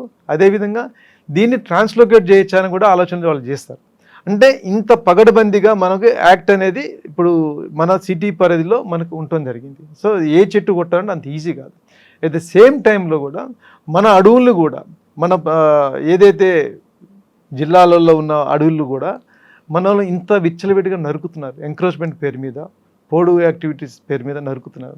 ఇటువంటి వాటిని కంట్రోల్ చేయాలంటే ఇప్పుడు ఏం చేస్తారంటే ఊర్లో ఎవరున్నా కూడా, ఎవరు నరికినా కూడా ఆ విలేజ్లో ఉన్న వాళ్ళని నరుకుతారు, బయట వాళ్ళు ఎవరు నరకరు. సో నరుకుతున్నప్పుడు దాంట్లో కూడా విలేజ్లో కూడా ఉన్న హెడ్మెన్ లేదంటే మిగతా అదర్ పీపుల్ ఎవరైతే ఉన్నారో ఇటువంటి వాటిని వాన్ చేయాలి. ఇప్పుడు మన అవసరానికి యాక్ట్ ఏం చెప్తుంది, కొంతవరకు మనకు పరిధి ఉంటుంది. ఆ పరిధి మించి కూడా మనం ఇంకా భూములను ఆక్రమించాలంటే ఎక్కడ పోతుందండి? ఇప్పుడు దానికి అడ్డు అదుపు ఉండకుండా పోతుంది. సో అటువంటి వాటిని ప్రజల్లో కొద్దిగా వాళ్ళు కొద్దిగా మేల్కొని చెప్పాల్సిన అవసరం ఉంది. ఎక్కడైనా కూడా అనాథరైజ్డ్గా, ఇల్లీగల్గా ఏమైనా యాక్టివిటీ జరుగుతున్నప్పుడు ఇమీడియట్గా అట్లా చెప్పేటోళ్ళు ఉన్నారు. చాలామంది మనకి ఇన్ఫర్మేషన్ ఇస్తుంటారు. మాకు ఇన్ఫర్మేషన్ సిస్టమ్ మా దగ్గర ఉన్నది. సో కాబట్టి ఏంటంటే ప్రజలు ఇంకా మేల్కొని ఇంకా వాళ్ళని అవేర్ చేసే ఏర్పాటు చేయాలి. ఇప్పుడు ఫర్ ఎగ్జాంపుల్ ఫైర్ పడుతుందండి. ఫైర్ ఏంటంటే ఇప్పుడు అడవులలో ఫైర్ పడితే అడవులంతా నాశనం అయిపోతుంటాయి. ఈ ఫైర్ పడటానికి కూడా కొంతమంది తెలియక వాళ్ళు ఇప్పుడు మన పశువుల కాపర్లు కానివ్వండి, లేదా రెగ్యులర్గా ఊళ్ళలో తిరిగే వ్యక్తులు కానీ ఒక సిగరెటో బీడో ఇట్లా కాల్ చేసి ఇట్లా వేసేస్తాడు. అది తెలియకుండా ఏది అది తెలిసి కూడా వేస్తారు కదండి కొంతమంది. తెలుసు కూడా వేస్తారు, తెలుసు కూడా వేసేటోళ్ళు ఉన్నారు. ఎందుకంటే ఇప్పుడు ఫర్ ఎగ్జాంపుల్ బొగ్గు గురించి కూడా చెప్తాను. ఇప్పుడు ఫర్ ఎగ్జాంపుల్ మీకు ఆ బీట్ ఆఫీసర్కి సెక్షన్ ఆఫీసర్కి మీకు మధ్యలో ఎక్కడైనా సమ్ గొడవ అయింది, వాడు ఎక్కడో కోపం పెట్టుకుంటాడు. ఈ ఫారెస్ట్ బీట్ ఆఫీసర్కి ఏదో నష్టం చేయాలని చెప్పి ఏం చేస్తాడంటే వాడు పర్పస్ఫుల్గా ఆ సాయంత్రం టైంలో పోయి దాన్ని ఫైర్ చేసి ఏర్పాటు చేస్తారు. ఇవన్నీ కూడా వాంటెడ్గా పెట్టే ఫైర్స్. ఇవన్నీ కూడా మనం చేసేటప్పుడు అంటే వేరే వ్యక్తులు ఎవరైతే ప్రజలు ఉన్నారో ప్రజలు కొద్దిగా దీని మీద అవేర్నెస్ చేసుకోవాలి. ఫారెస్ట్ డిపార్ట్మెంట్ నుంచి కూడా మేము అవేర్నెస్ తీసుకొస్తున్నాం. ఫైర్ విషయంలో కానివ్వండి, అడవులను కాపాడే విషయంలో కానివ్వండి, లేదా ఏమైనా ఇల్లీగల్గా ట్రాన్స్పోర్ట్ అవుతున్నప్పుడు, వన్యప్రాణుల్ని కొట్టినప్పుడు కూడా ఇన్ఫర్మేషన్ ఇచ్చే విధంగా ప్రతి గ్రామ పంచాయతీ దగ్గర కానీ ప్రతి విలేజ్లో కూడా మేము సమ్ పబ్లిసిటీ లాంటిది ఇవ్వడం జరుగుతుంది. ఇంకా రావాలి, అంటే ప్రజలే దీన్ని కాపాడాలి. నాట్ ఓన్లీ డిపార్ట్మెంట్, ప్రజలు దీన్ని కాపాడినప్పుడే మనం అడవులు మనం రక్షించుకోగలుగుతాం. అదేవిధంగా మీరు ఇంకోటి అడిగారు కదా, వన్ మోర్ థింగ్, బొగ్గులు. నల్లగొండ జిల్లాలో నేనున్నప్పుడు it was a very big threat. బొగ్గు యాక్చువల్గా though it is a permitted activity, అంటే బొగ్గు కాల్చుకోవడానికి కేవలం సర్కార్ తుమ్మే వాడాలి. సర్కార్ తుమ్ము వాడకుండా ఏం చేస్తారంటే కొంతమంది అదర్ స్పీసీస్ లైక్ వేప, తుమ్మ, ఇంకా అదర్ ఫారెస్ట్ స్పీసీస్ కూడా పట్టా భూములు ఉన్నాయి లేదా ఫారెస్ట్లో ఉన్నాయి, వాటిని తీసుకొచ్చేసి అనాథరైజ్డ్గా అందులో పెట్టి బొగ్గు కాలుస్తుంటారు. ఈ బొగ్గు యాక్టివిటీస్ని నేనున్న 5.5 yearsలో టోటల్గా బొగ్గు బట్టి లేకుండానే క్లోజ్ చేయడం జరిగింది. ఆల్ ద బొగ్గు బట్టీస్ ఆర్ క్లోజ్డ్. అప్పుడు నా మీద చాలా ప్రెషర్ ఉంది, చాలా పొలిటికల్ ప్రెషర్ ఉంది, రకరకాల ప్రెషర్స్ ఉన్నాయి. అయినా కూడా ఎక్కడ కూడా నేను బైండ్ ఓవర్ కాకుండా టోటల్గా క్లోజ్ చేయడం జరిగింది. సార్, కొంత ఫారెస్ట్ ఏరియాలో, అందులో ముఖ్యంగా ఎండాకాలం భయంకరంగా మంటలు వస్తుంటాయి కదండి, అంటే కావాలని చేస్తారా లేదా మీరు అన్నట్లుగా ఎవరైనా బై మిస్టేక్ సిగరెట్ తాగి పడిపోవడం వల్ల? ఎండాకాలం కాబట్టి ఆకులు మంటలు వచ్చి వస్తాయంట. ఫస్ట్ ఆఫ్ ఆల్ ఎండాకాలం కాబట్టి ఆకులతోని కొద్దిగా ఫైర్ ఈజీగా స్ప్రెడ్ అయితే అవకాశం ఉంటుంది. అయితే ఏంటంటే ఇందులో రకరకాలు ఉంటాయి. కొంతమంది పర్పస్ఫుల్గా వేసే వాళ్ళు ఉంటారు, కొంతమంది బీడీ లీవ్స్ కలెక్టర్స్ ఎవరైతే ఉంటారో ఆకు స్ప్రౌటింగ్ అనేది కొద్దిగా మంటలకు కాలిపోయిన తర్వాత ఆకులు బాగొస్తాయని చెప్పి కూడా వేసే సందర్భాలు ఉంటాయి. అంటే బీడాకుల కలెక్షన్ మన తెలంగాణ జిల్లాల్లో బీడాకుల కలెక్షన్ ఉంటుంది కానీ, సో దాని మీద కూడా కొంతమంది వాంటెడ్గా ఫైర్ పెడతారని చెప్పి అపోహ ఉన్నది. అదేవిధంగా మామూలుగా కొంతమంది పశువుల కాపర్లు కూడా ఫైర్ పెడుతుంటారు. సార్, ఒకవేళ ఫారెస్ట్లో మంట స్టార్ట్ అయింది అనుకోండి, కొన్ని వేల ఎకరాలకు విస్తరిస్తుంటుంది, అటువంటిప్పుడు ఎలాగ దాన్ని ప్రొటెక్ట్ చేస్తారు? మన దగ్గర అంత అంటే ఫైర్స్ అనేది చాలా విగరస్గా ఉండవు, అంత అన్ని గ్రౌండ్ ఫైర్సే ఉంటాయి. వస్తుంది బట్ ఈజ్ అంటే కంట్రోల్ చేసేంత ఫైర్సే వస్తుంటాయి. సో మేము ఏం చేస్తామంటే ఎవ్రీ ఇయర్ సమ్మర్ టైంలో, ముఖ్యంగా జనవరి నుంచి ఏప్రిల్, మే, జూన్ వరకు, వర్షాకాలం ఎండింగ్ వరకు 4-5 months ప్రతి జిల్లాలో కూడా ఈ మన ఫైర్ వాచ్ అని ఎంగేజ్ చేస్తారు. ప్లస్ వాళ్ళ దగ్గర ఫైర్ మిషన్స్ కొన్ని ఉంటాయి. ఆ మిషన్స్ కూడా మేము తీసుకొని ఇమీడియట్గా ఎక్కడైనా ఫైర్ అలర్ట్స్, ఇప్పుడు సర్వే ఆఫ్ ఇండియా వాళ్ళు కూడా మనకు ఫైర్ అలర్ట్స్ ఇస్తుంటారు. సో ఫైర్ ఎక్కడ పడ్డప్పుడు వెంబడే మనకి అలర్ట్ వస్తుంది, ఆ లోకల్ ఆఫీసర్లకు వస్తుంది, ప్లస్ హెడ్ ఆఫీస్కి వస్తుంది, అందరికి వస్తుంది. ఈవెన్ మా ఎఫ్డీసీలో కూడా ఫైర్ అలర్ట్స్ వస్తాయి. సార్, నైట్ టైం అయితే అలర్ట్స్ వస్తాయి. అలర్ట్స్ వచ్చినప్పుడు ఇమీడియట్గా పోవాల్సిన అవసరం ఉంటుంది. వీళ్ళు ఇన్ఫార్మ్ ద లోకల్ ఆఫీసర్స్ ఎవరైతే ఉన్నారో వాళ్ళకి ఇంటిమేషన్ పోతుంది. ఫైర్ వాచర్స్ని అలర్ట్ చేస్తాం, ఫైర్ ఇంజిన్ హెల్ప్ తీసుకుంటాము. సాధ్యమైనంత వరకు అడవికి నష్టం జరగకుండా ఫైర్ని కంట్రోల్ చేసే ప్రయత్నం చేస్తాం. ఓకే సార్, ఈ డిపార్ట్మెంట్ వచ్చే వాళ్ళకి మీరు ఇచ్చే మెసేజ్ ఏంటంటే? ఫారెస్ట్ డిపార్ట్మెంట్ ఇది వెరీ నోబుల్ ప్రొఫెషన్ అండి. ఇందులో ఇంట్రెస్ట్, అంటే ఫారెస్ట్ అంటే ఇంట్రెస్ట్ ఉన్న వాళ్ళు వస్తే మాత్రం ఇది మంచి అవకాశం. ఇది చాలా బాగా చేయడానికి అవకాశం ఉంటుంది. ఎందుకంటే మనం అడవులను కాపాడుతున్నప్పుడు రానున్న భావితరాలను కాపాడే విధంగా మనకు నోబెల్ ప్రొఫెషన్గా ఉంటుంది. సో ఎవరైతే ఇంట్రెస్ట్ ఉన్నారో ఇందులో డిపార్ట్మెంట్లో రావడానికి ఎటువంటి సంకోచం అవసరం లేదు. హ్యాపీగా ఎనీ క్యాడర్ వాళ్ళ క్వాలిఫికేషన్ బట్టి ఫారెస్ట్ బీట్ ఆఫీసర్కి కానివ్వండి, forest section officer, forest range officer gazetted officer post అది. సో దానికి కానివ్వండి, ఈవెన్ ఐఎఫ్ఎస్ ఆఫీసర్లకు కానివ్వండి. సో ఎవరు ఏ పోస్ట్కైనా కూడా మంచిగా వాళ్ళకి ఇంట్రెస్ట్ ఉన్నప్పుడు తప్పకుండా రావచ్చు. It's a very good profession, ఛాలెంజింగ్గా చేయవచ్చు. ఇది 24/7. ముఖ్యంగా నేను ఇంకో అంటే ఏం చెప్పదలుచుకున్నానంటే, ఈ ప్రొఫెషన్ రావాలంటే, చేయాలంటే తప్పనిసరిగా మేల్ ఆఫీసర్కి తప్పనిసరిగా ఇంట్లో వైఫ్ సహకారం తప్పనిసరిగా ఉండాలి. అదేవిధంగా ఫీమేల్ ఆఫీసర్ అయినప్పుడు తప్పనిసరిగా ఇంట్లో హస్బెండ్ కోఆపరేషన్ తప్పనిసరిగా ఉండాలి. ఎందుకంటే ఏ టైంలో ఎక్కడికి పోతారో తెలియదు. ఎందుకంటే ముఖ్యంగా టెరిటోరియల్లో చేసే వాళ్ళకి చాలా యాక్టివిటీస్ ఉంటాయి. తప్పనిసరిగా ఈ పాయింట్ ఆఫ్ యాంగిల్లో నా మిస్సెస్ అయితే మాత్రం నాకు 100% కోఆపరేట్ చేశారు. ముఖ్యంగా కరీంనగర్లో ఉన్నప్పుడు వాళ్ళకి చాలా థ్రెటనింగ్ కాల్స్ రావడం జరిగింది. But she has cooperate me lot. So ఆమె గురించి కూడా కొద్దిగా, ఎందుకంటే she is also very supportive to me for execution of such activities. ఎందుకంటే నేను చాలా పర్సనల్గా తీసుకుంటాను ఇష్యూస్ని. అంటే గవర్నమెంట్ ఇష్యూ ఏది వచ్చినా కూడా, ముఖ్యంగా మా డిపార్ట్మెంట్ పరంగా వచ్చిన ఇష్యూస్ని ఏది కూడా I should take it very personally. So వాడు ఏ టైంలో ఫోన్ చేసినా I should react. Night 12 o'clock phone చేస్తారు ఒక్కోసారి, ఇమీడియట్గా రియాక్ట్ అవుతాం. మనం పోవాల్సిన అవసరం లేదు, ఎవరికో మన సిబ్బందికి చెప్పొచ్చు, but even then I react to it. So ఆ రియాక్ట్ టైంలో మనం ఇంట్లో ఫ్యామిలీకి ఆ టైంలో చెప్పి మనం పోవాల్సిన అవసరం ఉంది. సో ఈ పరంగా మనకి చాలా సహకారం నాకు ఇంట్లోంచి ఉండటం జరిగింది. అందుకనే నేను ఈ విధంగా చేస్తున్నాను. అటవీ శాఖను కాపాడాలంటే కేవలం ఫారెస్ట్ డిపార్ట్మెంట్ బాధ్యత ఒకటి కాదు, ప్రజల సహకారం కూడా అవసరం అంటున్నారు డివి రెడ్డి గారు. ఇది అడవి మనది అని అనుకుంటే ఖచ్చితంగా భావితరాలకి మంచి వాయువునిచ్చే అవకాశం ఉంటుంది. లేదు అడవి నాది కాదు, అడవిని నరుక్కుంటామంటే మాత్రం భావితరాలకి మంచి ఆక్సిజన్ దొరకదంటూ చెప్తున్నారు. అలాగే ఈ డిపార్ట్మెంట్కి వచ్చేవాళ్ళు కేవలం ఉద్యోగరీత్యా కాకుండా అడవిని ప్రేమించే వాళ్ళు, ప్రకృతి ప్రేమించే వాళ్ళు ఈ డిపార్ట్మెంట్కి వస్తే ఖచ్చితంగా మంచి పేరు వస్తుందని చెప్తున్నారు డివి రెడ్డి గారు. ఇది ఈ వారం డివి రెడ్డి గారితో ఎక్స్క్లూజివ్ ఇంటర్వ్యూ. వచ్చే వారం మరో గెస్ట్తో మళ్ళీ కలుద్దాం. అంతవరకు నమస్తే. Thank you sir, thank you very much. Thank you very much.